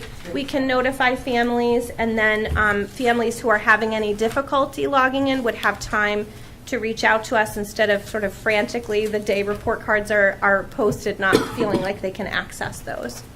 So yeah, teachers are at this time starting to put in their grades, and we provided some support to teachers today for that in the form of a drop-in help session. But it's definitely a simpler process for elementary compared to secondary, only because in secondary they're typically grading all of their work and assignments in that system, whereas in elementary they're really doing a final grading of the different standards, although there's a lot of standards, so I don't mean to make it sound simple. But just in terms of the software piece, it's not as complex as sort of weighting grades and categories that kind of are more common in a secondary classroom setting. Great, thank you. Sure. Mr. Kissel. A couple of questions. I think you touched on it. The Chromebooks program, you mentioned it's ongoing, it's going well. Yes. I know we talked originally when we started getting the devices out there about, families getting the insurance piece to it, a damage. How's that going? I thought you guys might ask, so I have some data for you. Okay. You're welcome, Dr. Wells. So I can tell you that for the past 3 months, just as a sort of point of reference in terms of the volume of repairs and the financial, responsibility of those repairs, we've had about 150 repairs come in from, and these are ones that we actually are processing, like we're taking them apart and parts are coming out, right? Like there's lots of them that come in where we do kind of almost like a hard reset or a reinstall of the operating system. Those we don't even document those. But we have a form and we collect all this information. So about 150 since the early October. So in the past 3 months, 150 repairs. 30% of those are let me make sure I have this right. 50% of those, I can tell you, are our cost. These are things that we typically, the way we try to do it is we really want to try to, in any way possible, minimize the burden to families. And so what we have is that if something is really essentially a warranty repair, like, well, that was going to happen, it didn't mean someone was abusing it, right? Like, if in any way we can categorize it as a warranty repair, even though the warranty is over, right, it's over after a year, we've been covering those things at our cost. So like the Wi-Fi card stops working, or a key isn't working anymore on the keyboard, and not because you pried it off with a pen, right? Because that happens too. That is going to be billed to families. But things that are really not, that would occur in normal wear and tear anyway. So we would cover those. So that's about 50% of the things that are turned in, and then 30% are self-pay. So those are families who did not opt into insurance and are billed for the cost of the repair. We do all of the repairs in-house, which allows us to essentially fund a part of the repair in terms of our staff. We purchase parts that are many times refurbished just to try to keep those costs down. It doesn't matter if it's a used screen, if it still looks new.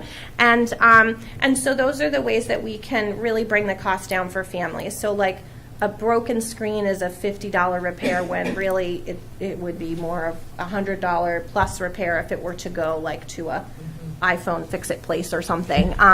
So we do really try to be very mindful of the fact that, fixing a computer is different than fixing a textbook that had a page ripped out of it, and we want to just try to minimize that. So 20% of the repairs that came in that time were part of the insured devices. So it's about a 30, 20, 50 split. So 50 on us, 20% are covered by insurance, and about 30% are self-pay from families. One other thing, the Veterans Agent spoke earlier on December 17th is an iPods for Veterans program. I was listening to that. Yeah. Is there anything that, you're mentioning about the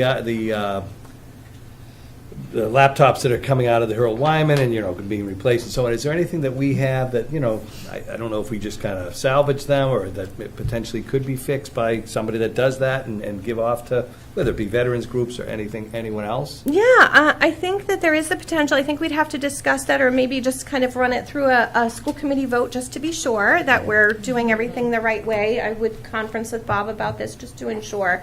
But we do, we've talked about this before in terms of electronics disposal. We typically dispose of things that are kind of beyond usable life. But beyond usable life for us is very different from someone who's a retiree or someone who has nothing. It certainly would be great to be able to provide some of those things that are really otherwise working. They're just not maybe the most up to date. And so we have a different set of standards because we're thinking about security and equity for our students and all of that.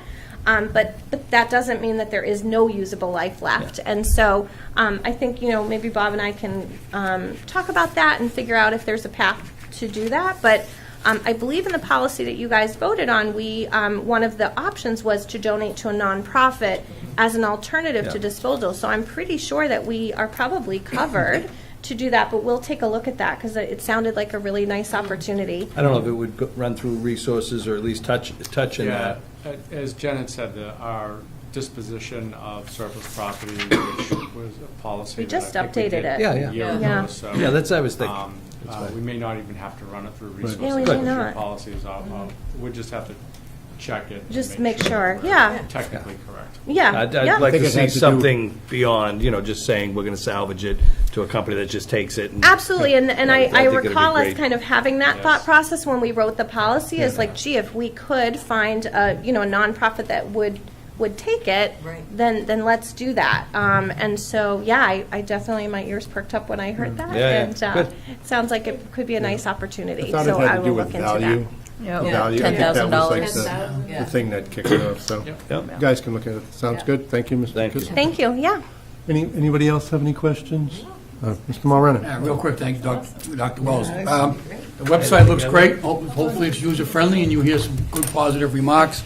Up in the top right-hand corner, select language. I just wanted you to comment to the public that's viewing us tonight about how many languages, what's the most used. Can you tell that yet, or are you still, how many are there? Yeah, It's there. so It's not- so that was one of the main reasons to make the switch, was to make sure that we had the language accessibility that really was not great with Google Sites. It sort of changed, it did it technically, but it sort of changed the formatting, which again, when I think about equity, it also like should look the same for everybody.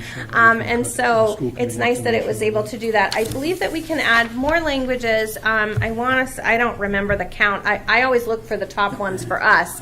So I know we were covered in that. I hope to get some analytics from this. One of the things that is pretty good about WordPress is the ability to gather analytics, because what I'd like to do is have the site up for a time and then take a look at where are people going? Are they going to things that aren't on the main page that we should bring to the surface? Are they not touching things on the main page that we need to sort of pull back down? So I think, when you design websites, it's not a one-off thing. You're not done. You really do need to look at user, how users are interacting with the site and make some decisions. We tried to make decisions based on what we believe people would be looking for. But I think, really the data would provide us with confirmation of that or clarity around changes that we should make. So I suspect we'll be able to, I would give it a few months, probably 2 to 3 months before we'd probably take a hard look at that and then make some adjustments based on where we're seeing people go. Just so you know, as you gave that explanation, someone, Dr. Crowley or someone, was scrolling up on the language board. Oh, thank you. And each site was changing behind you to a different language. Excellent. So that's how user-friendly it might be. In real time, it's Right here, there it is. Yeah, and our, Appreciate that. I think it's a huge feature, and people are coming to the site and need to be able to access the information in different languages. So yeah.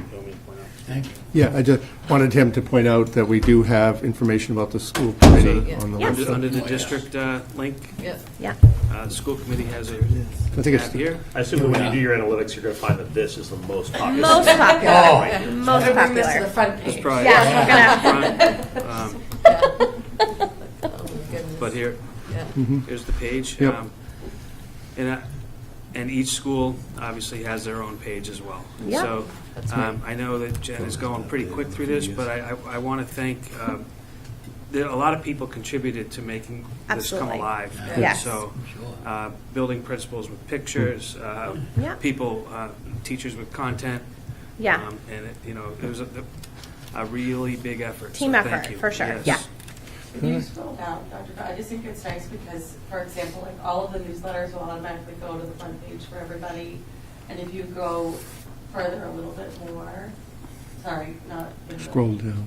Yeah, on the page itself. Yeah, perfect, all the way. And every school has their own kind of picture slides, so Yeah. there's a lot of things. Their that own go- Twitter that we- embed, the contact information at the footer is all updated by Schools, school. There's a lot that's personalized. Yeah. I think it's nice to. Yeah, and so particularly at the elementary, to your point, I believe the s'mores are going to be linked right on the front page. Yep. Access knowledge, hopefully easier for I don't know why that picture isn't on the website. Front page. Yeah. Should make it the header. Maybe you should tweet it, John. Nice, yeah. So you can see a little bit, especially if you can go in and really see the different schools. But anyway, again, a lot of effort went into creating this, so thank you. Thank you. Any other questions? Well, thank you for being around Thank for you. the meeting, and thank you for all the work you're doing. Okay. Next up, snapshot in education. So A this- regular reoccurring event. So we've been talking a lot about academic, and this was a chance, this is right up. It's color, they match. So we, as Jenna just talked about, state reporting, October is actually when we do kind of our yearly look on enrollment. So this is kind of, as I thought about kind of what the purpose of this time is, it's really what is the data that we're looking at right now. This is data that we're looking at now in terms of our... You sound stuffy. Me? Yeah. I'm concerned. Anyway, go ahead. Nope, not at all. So we're looking at our enrollment. You'll see we have from 2019 to 2022. I provided the tables for the overalls enrollment numbers. Our district enrollment from 2021 to 2022 has slightly declined. However, our elementary enrollment totals has gone up. And really, I can pull out my chart if I want to kind of drill down into more of the numbers, but really our biggest drop right now is our high school in terms of total number, which I think is what's kind of bringing down the district enrollment number. Mr. Martin and I have talked a little bit about it. One is if they graduated a big class. The other part is that based off of looking at enrollment trends from the past few years, that a lot of enrollment at the high school does come in around January, February, is where he's been seeing an increase. So we'll kind of see where we land. But I think that if you're really looking at our space, you'll see our kindergarten numbers for this year, which is what we've known, which is why we were kind of adding a lot of kindergarten classrooms this past year.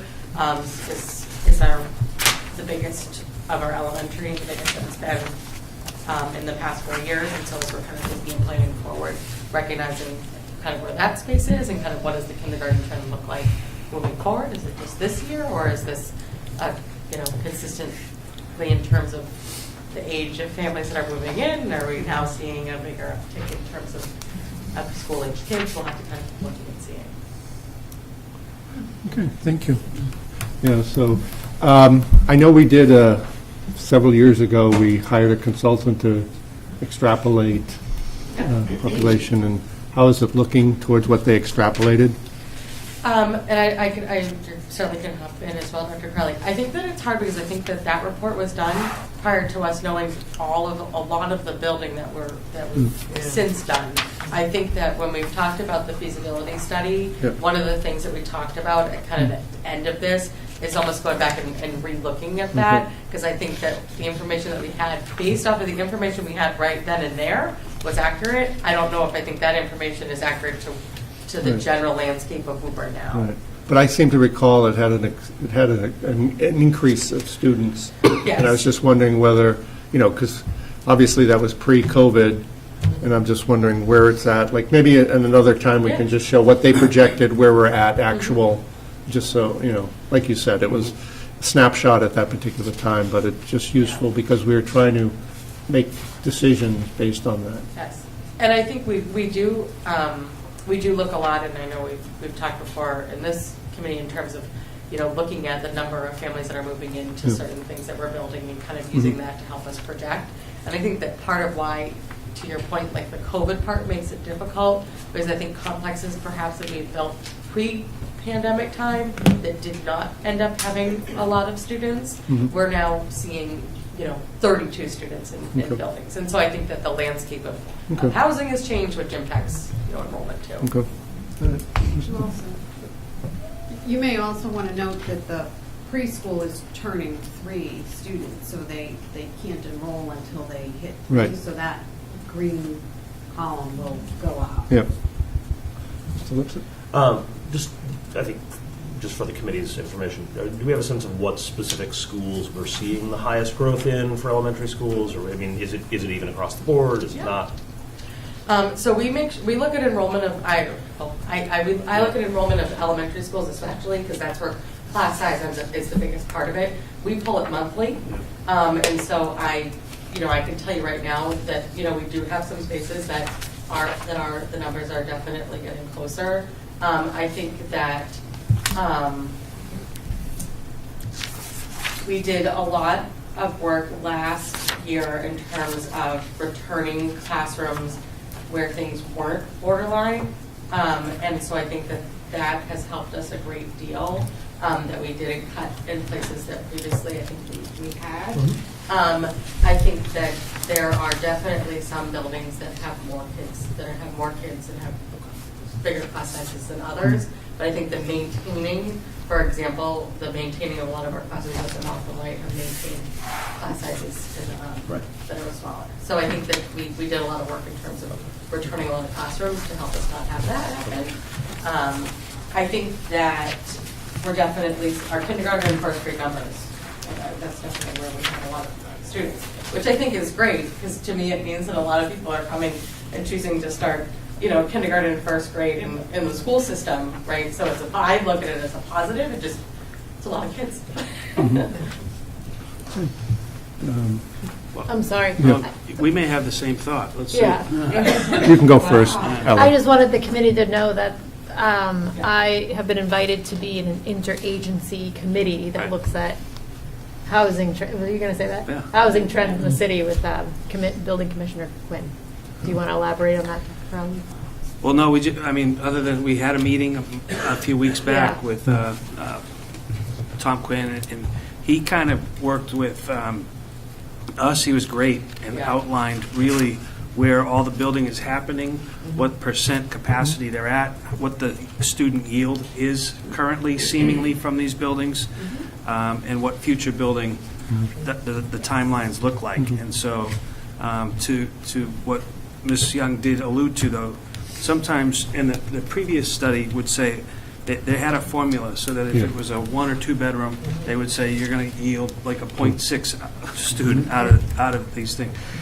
We've learned over the past year in some of the building up in North Woburn that a 2-bedroom means 3 kids or whatever the case may be. So the formula is changing. So we're working with Danisco Design when they're doing a demographic study now to kind of do that. But I very much appreciate Mr. Quinn's time and information, because he was very, very helpful and knew the stops and starts of all kinds of different projects. So I do think, and to your point, I think part of it is going to be looking at the trends and looking at as new buildings are, as we have had to do, and carefully considering the correct placement of buildings in terms of school assignment. Okay. Any other questions? No. Most popular segment on our committee agenda, every cable TV. Thank you. All right, next up. I'll take that as true. I said it is. It has to be, right? Bring the ratings up. All right. You have your draft agenda. So these are draft goals for this school year for the committee's consideration. I sent them to you previously, so I'll move relatively quickly through them, maybe answer questions as they come up. Everybody here, Dorothy Presser came, so we know that these are SMART goals. I go through a reflection analysis. I have 3 district goals this year, a student learning goal and a professional practice goal. The number 1 goal for me this year is to operationalize the updated strategic plan. And so, as you know, we just passed this a couple weeks ago. We've had 2 leadership meetings since that time to kind of talk through how do we want to operationalize this and make it palatable to all stakeholders in the Woburn Public Schools, so that it doesn't just live here or it doesn't just live with me and the leadership team, but how do we get teachers, community members, paraprofessionals, secretary, everybody to sort of understand what the key facets of the plan are and that our values are attached to it moving forward. So as I said, we've had leadership team meetings. We have another one scheduled for December 8th to kind of talk about next steps. Meaningful stakeholder engagement. To me, really what this is talking about is going beyond the school system, having conversations in the community, both live and Zoom, which we've done in the past couple year or so. But inviting public to hear what we're up to in the Woburn Public Schools and provide some input into what they think is important and where our priorities lie. One of the key actions for me is we developed action plans, as you saw in the presentation. This is just a screenshot of an action plan, but really what we're saying is there's activities, there's action steps, there's timelines, there's benchmarks, and so my job is to oversee all of this. And so we have the 3 different buckets of the strategic plan, and again, my job will be to monitor and to make sure that the action plan is in process throughout the school year. Actually, I'll give you, on this action plan slide, you can see green. We've already started some of this work. Green means it's done. The pink there, salmon, means it's hasn't been started, and yellow means in progress. So that's sort of the color coding mechanism that we're going through in this process.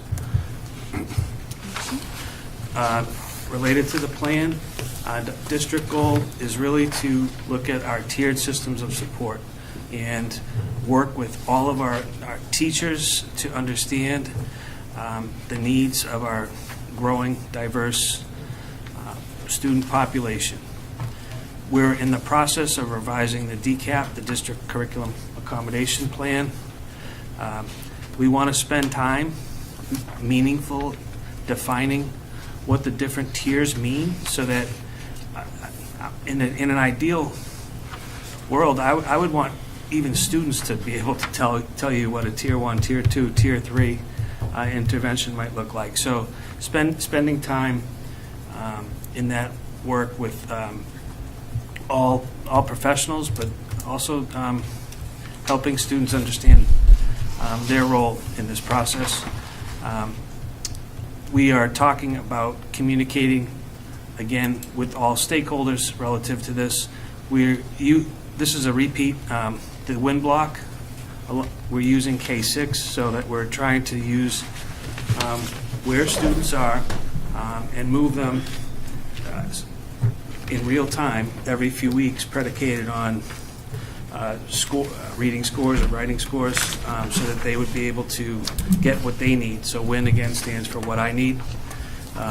And we are doing some work with Melissa Orkin, I believe, around targeted literacy, particularly at K3 level. So again, trying to make sure that all students get what they need.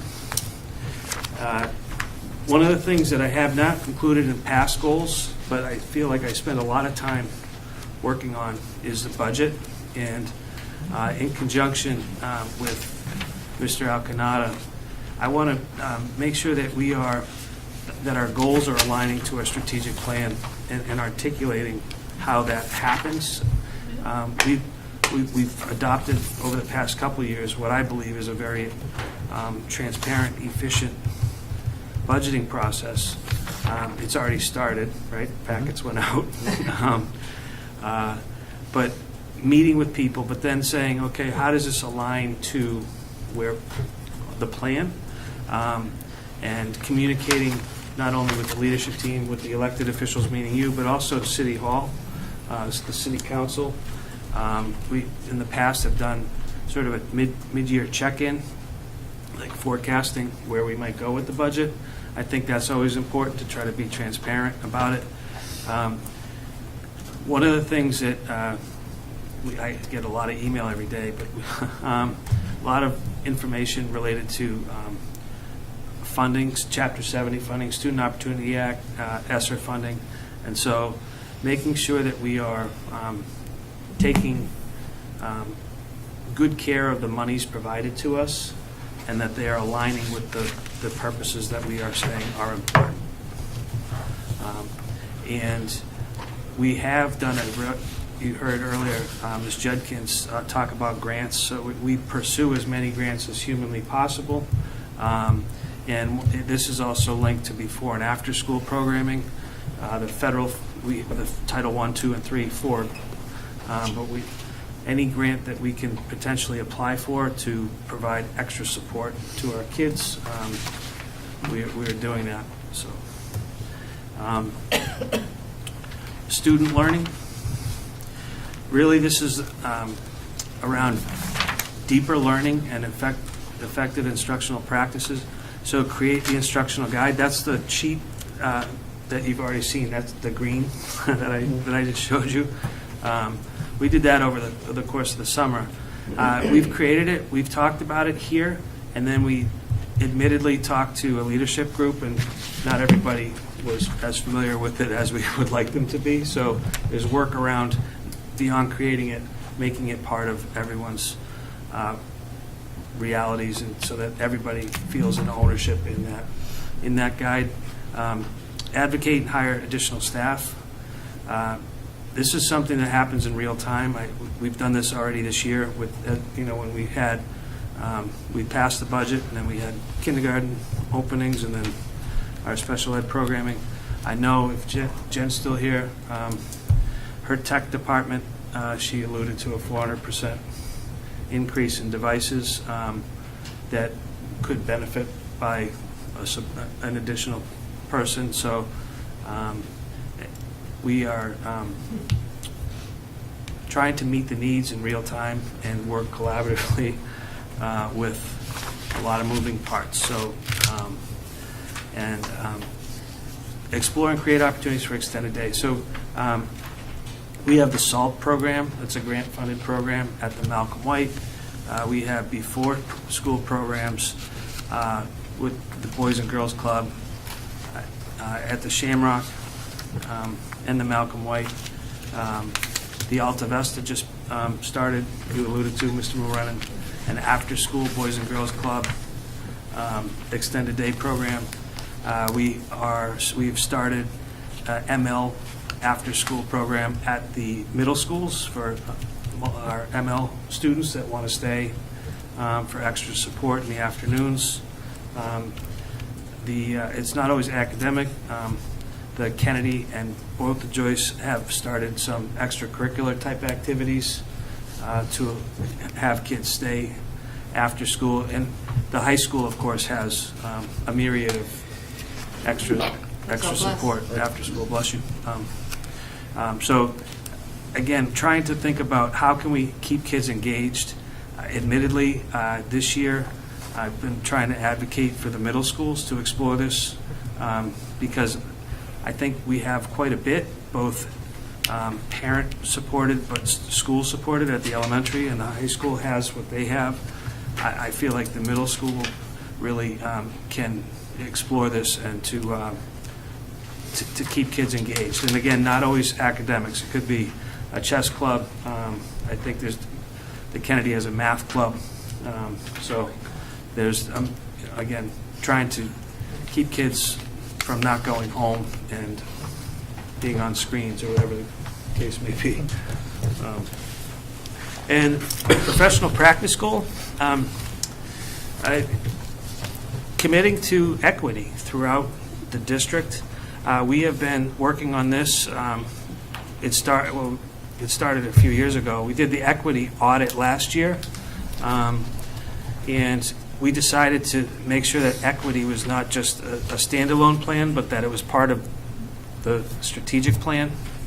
And so I want to make sure that we reflect and respect and embrace the voices, perspectives, and differences arising from our diverse community. We are, as a leadership team, engaged with the Seeking Educational Equity and Diversity group, which is from Wellesley College. We meet every 2 weeks for 2 hours to do some introspective work because we believe that you can't lead this work if you're not doing the work for yourself first. And so that's the process we're in right now. We've read Unconscious Bias in Schools. Sarah Fireman is one of the authors, is also working with us with the SEED collaborative. We've partnered with SEAM DEI coach India Barros. I had the pleasure of speaking about our work last week, 2 weeks ago, at the MASC-MASS conference at Cape Cod. And we are one of 6 districts that share Ms. Barros, and she is going to be doing some learning walks in and around our classes, looking at equity, diversity, inclusion. I've done a learning walk with her this year. We looked at lunch and recess and what that looks like at the elementary level. It's interesting, and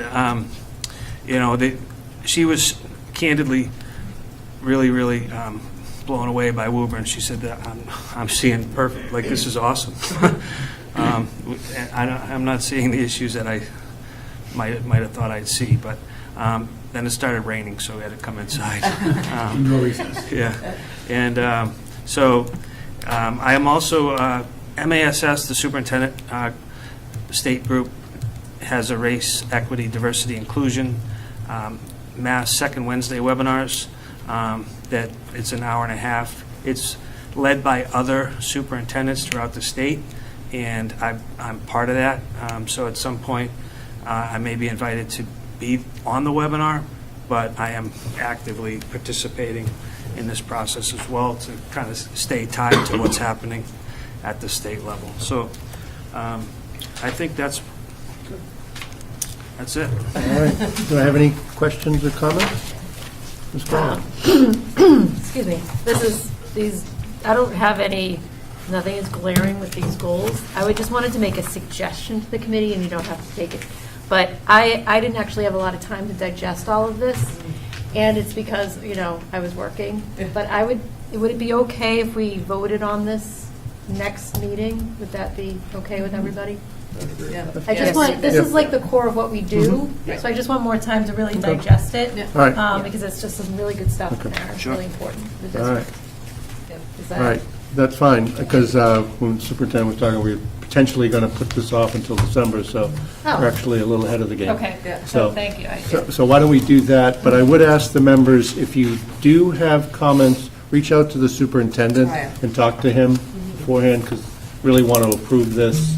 He can make, if after talking to you, he thinks he should make changes, he can make some changes and then distribute it to the full committee, and then we can vote on it for the next meeting. That work with you? Thank you very Sure. much. Absolutely. So on that, if you do find something you're going to change, just email us so we can make a motion so we can have it. 'Cause Right. It is hard to get something. Right. Yeah, so the goal would be, is we're going to have our next meeting either the 14th or 13th, depending on what happens. So after, sometime before the end of the 3rd of December, we should reach out to the superintendent so we have sufficient time for him to decide whether he wants to make changes or not, and then submit it to the full committee. So I'd ask anybody who has any comments to the superintendent, talk to him by the 3rd of December. Mr. Mulrennan. Thank you, Dr. Wells. If I may, obviously, great document, and I agree with everybody's comments about moving it, at a later time. But obviously, Dr. Crowley's indicated under Woburn FY for the budget. And I think I'll start my early budget plea right now. People understand what we're trying to do here for our students and our staff in Woburn Public Schools.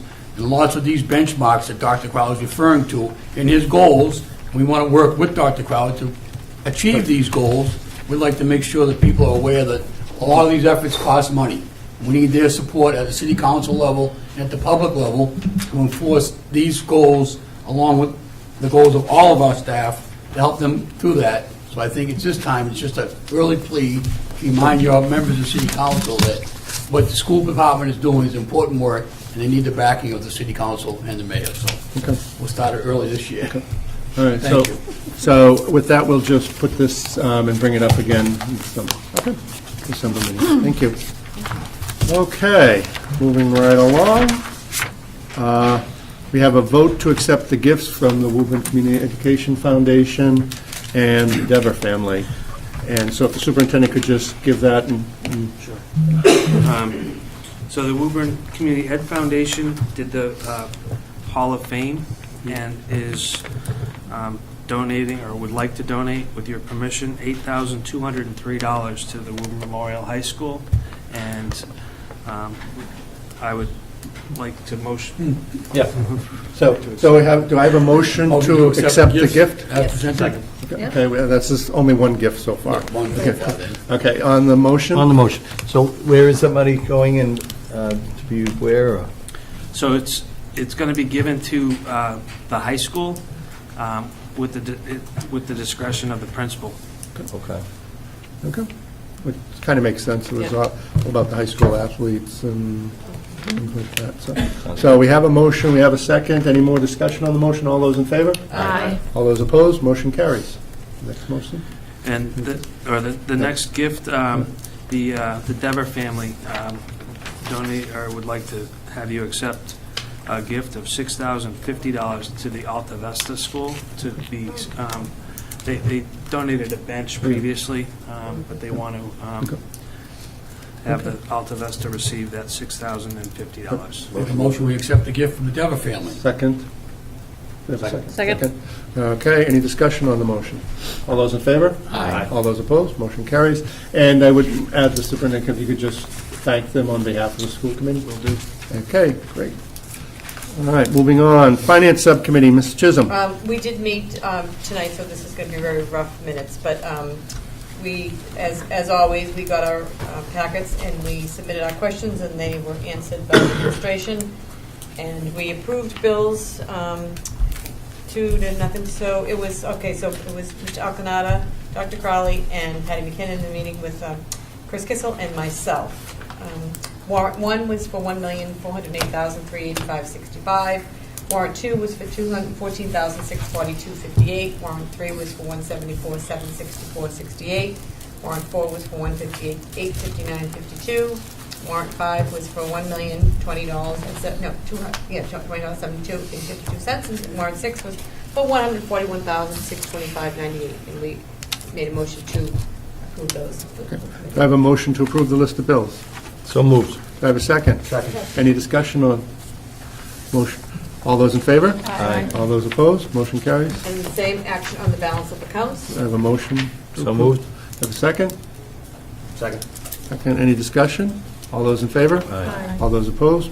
Motion carried. And then we had 4 journal entries. One was for $31,725.52. It was just on the line item, which we're going to be discussing at one meeting, is what we have to come before us. And one was for Title III, going to a grant for $11,387.74.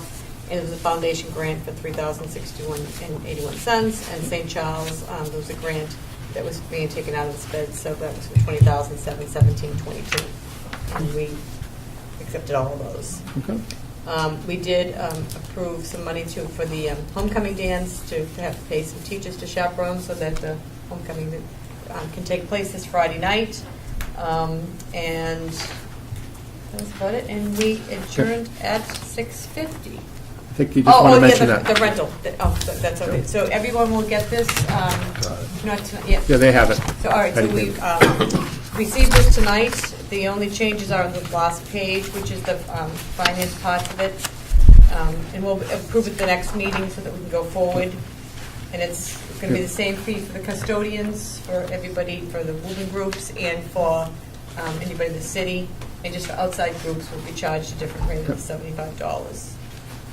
So if you go look through that, the first 4 or 5 pages are all just pretty much the same as we've always had. And this was reviewed by council prior. So if they have any questions, they can reach out to Ms. Alcanada. And otherwise, then we'll put this on the agenda to vote the next meeting. Patty McKinnon and Jim Durant did a lot of work on this, so hopefully that'll get approved at the next. All right. But I want everybody to take a chance to look at that. Okay, great, thank you. All right, Communications Subcommittee. We also just met at 6 p.m. In this very room, so I'm in the same boat as Mrs. Chisholm with some rough notes. So we had an action-packed meeting. We heard from the Friends of Horn Pond, who gave us a wonderful presentation on their work. They've only been an organization since August, but they've already done some really incredible work looking at conservation around the pond, looking at public engagement, and they're interested in partnering with the schools on a number of potential projects around Horn Pond. And so, I will make sure that this gets distributed to the committee. I did let them know that I would make sure to read out their contact information for anyone who's interested in getting involved and supporting their efforts in supporting one of the jewels of Woburn. You can find them on Facebook, facebook.com/group/Friends of Horn Pond. They have an email address, friendsofhornpond@yahoo.com. And it was really, I thought a great presentation that offered up a lot of potential for our students, for our staff, for our city. We also heard from Diane Cinto, who is advocating for a resolution for the school committee on the safe storage of firearms. We talked about the connections with the schools. We advocate for a number of student safety and family health issues through our schools. And the resolution would call on administration to send out some information. We're still sort of working through exactly what that would look like. So we did recommend a resolution in principle unanimously by a 3-0 vote, though we are going to sort of work through some final language, do a final approval, and then bring it before the committee after our next meeting, if it is so approved.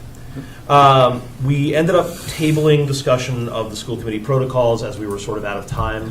What I think I'm going to do is I'll distribute the working document to everyone now, and we can gather feedback, and then in a subsequent communication subcommittee meeting, we can work through a more final draft and present it to the committee at a subsequent meeting. The last thing we discussed was a letter to the Mass Department of Elementary and Secondary Education regarding Mystic Valley Charter School. Dr. Crowley, I don't know if you wanted to talk on this. Well, just briefly, I think you have a copy of it. It's a letter in opposition to the Mystic Valley Charter expanding to Woburn. They made this attempt a few years back.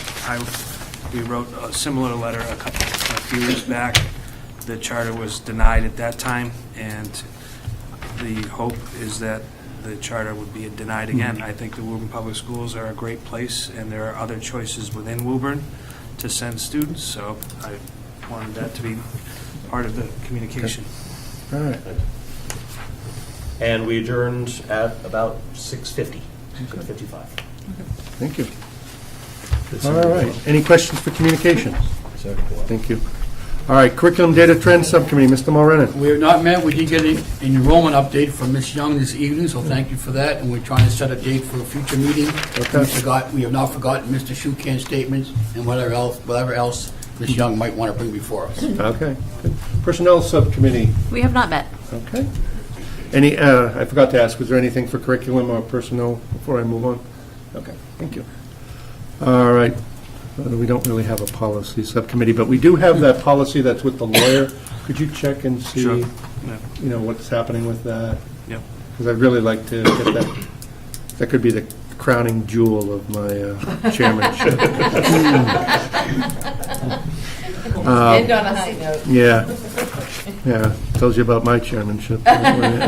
Resource and Capital Planning Subcommittee. We will be meeting November 21st, 9:30 a.m., update on the feasibility study, and talk a little bit more about the snack shack at the high school. Okay, and then Student Services and Achievement Subcommittee. We have not met, Mr. Okay. Chair. Any questions for resources or student services? No. Okay, thank you. Correspondence, I have this somewhere. All right, let's see, and I apologize to people if I mispronounce your name.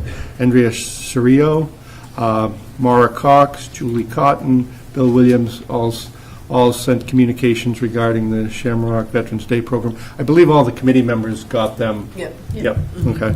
And then Bristol Leaper. She had a comment and was working with the principal at Malcolm White regarding gift cards. And that was resolved. That was resolved, with the principal. But there was a communication, so just adding that. So Did you get those or anything? I'm going to send her those. I gave her the names, but I'll forward them to them, and I will get to the people. I've started going through, thanking them for the emails that I have. Okay. Anybody else have any communications or correspondence they want to mention? Future agenda items.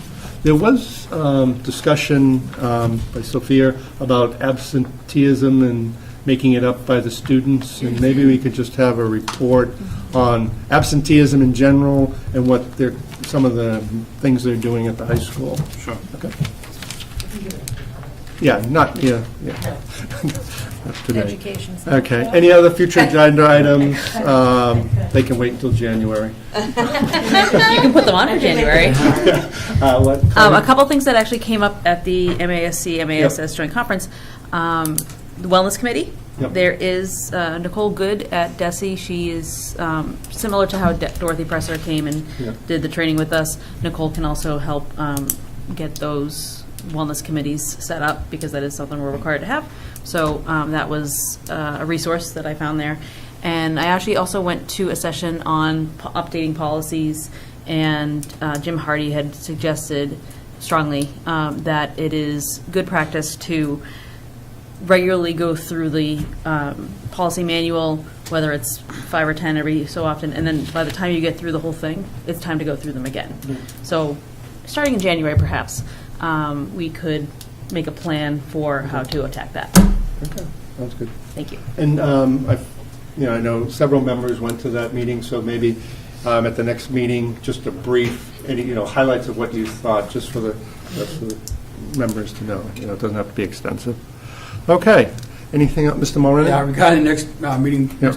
Dr. Chairman Wells, excuse me. Next meeting is Chairman scheduled, Chairman Wells. Next meeting is scheduled for Tuesday the 13th, I believe, and although I'm retired, I still have conflicts, and I would just ask permission for the meeting, for the December meeting from the 13th to be changed to the 14th, Wednesday evening.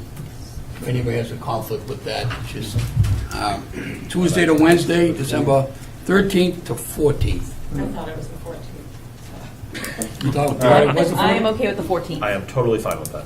I think we switched it for him. Yeah.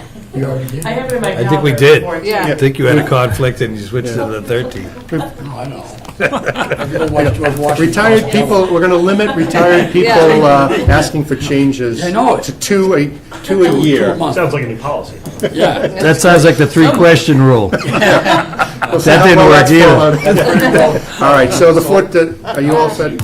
Yes, Ellen? 14th is fine, All right, thank you. so we have a motion to move the meeting. Mr. Mulroney, you want to make a Second. motion? Oh, Make a motion, we change the meeting from the 13th of Tuesday to Wednesday, the 14th of December for a regular school committee meeting. Second. Here at the Joyce, 7 p.m. Okay, any discussion? All those in favor? Aye. And Jean, make sure our students know. Yeah. Thank you. Thank you. please. All right, great. Just tell them to show up both nights. All right, so we do have executive sessions this evening, so. I'll make a motion to go into executive session for the purpose of discussing level 3 grievance. Second. And also, I'd like to go into executive session, move the committee to move it to executive session for the purposes of strategy and collective bargaining regarding the Woburn Teachers Association, the Woburn Paraprofessional Association. All right, so just for Roll call people to know, yep, we're going to do both, but the first one will be level 3 grievance, we'll do that first, and then the second one we'll do the contract negotiation update. Ms. Chisholm won't participate in that one. Well, I could do And the paras. but I can't do the paras, so you can, We'll do the paras and then I'll go home. yeah. Well, I He gotta has to leave. step up. I have to leave when the paras. All right, then I'll go. I'll sacrifice myself. Okay. All right. Anyways, yeah. Okay. Okay. So roll call, please. Ms. Chisholm? Yes. Ms. Cormier? Yes. Ms. Crowley? Yes. Mr. Kissel? Yes. Mr. Lipset? Yes. Mr. Mulroney? Yes. Dr. Wells? Yes. Okay. Yeah. So we'll get started in about 5 minutes. We're just gonna make Yeah. sure cable. So,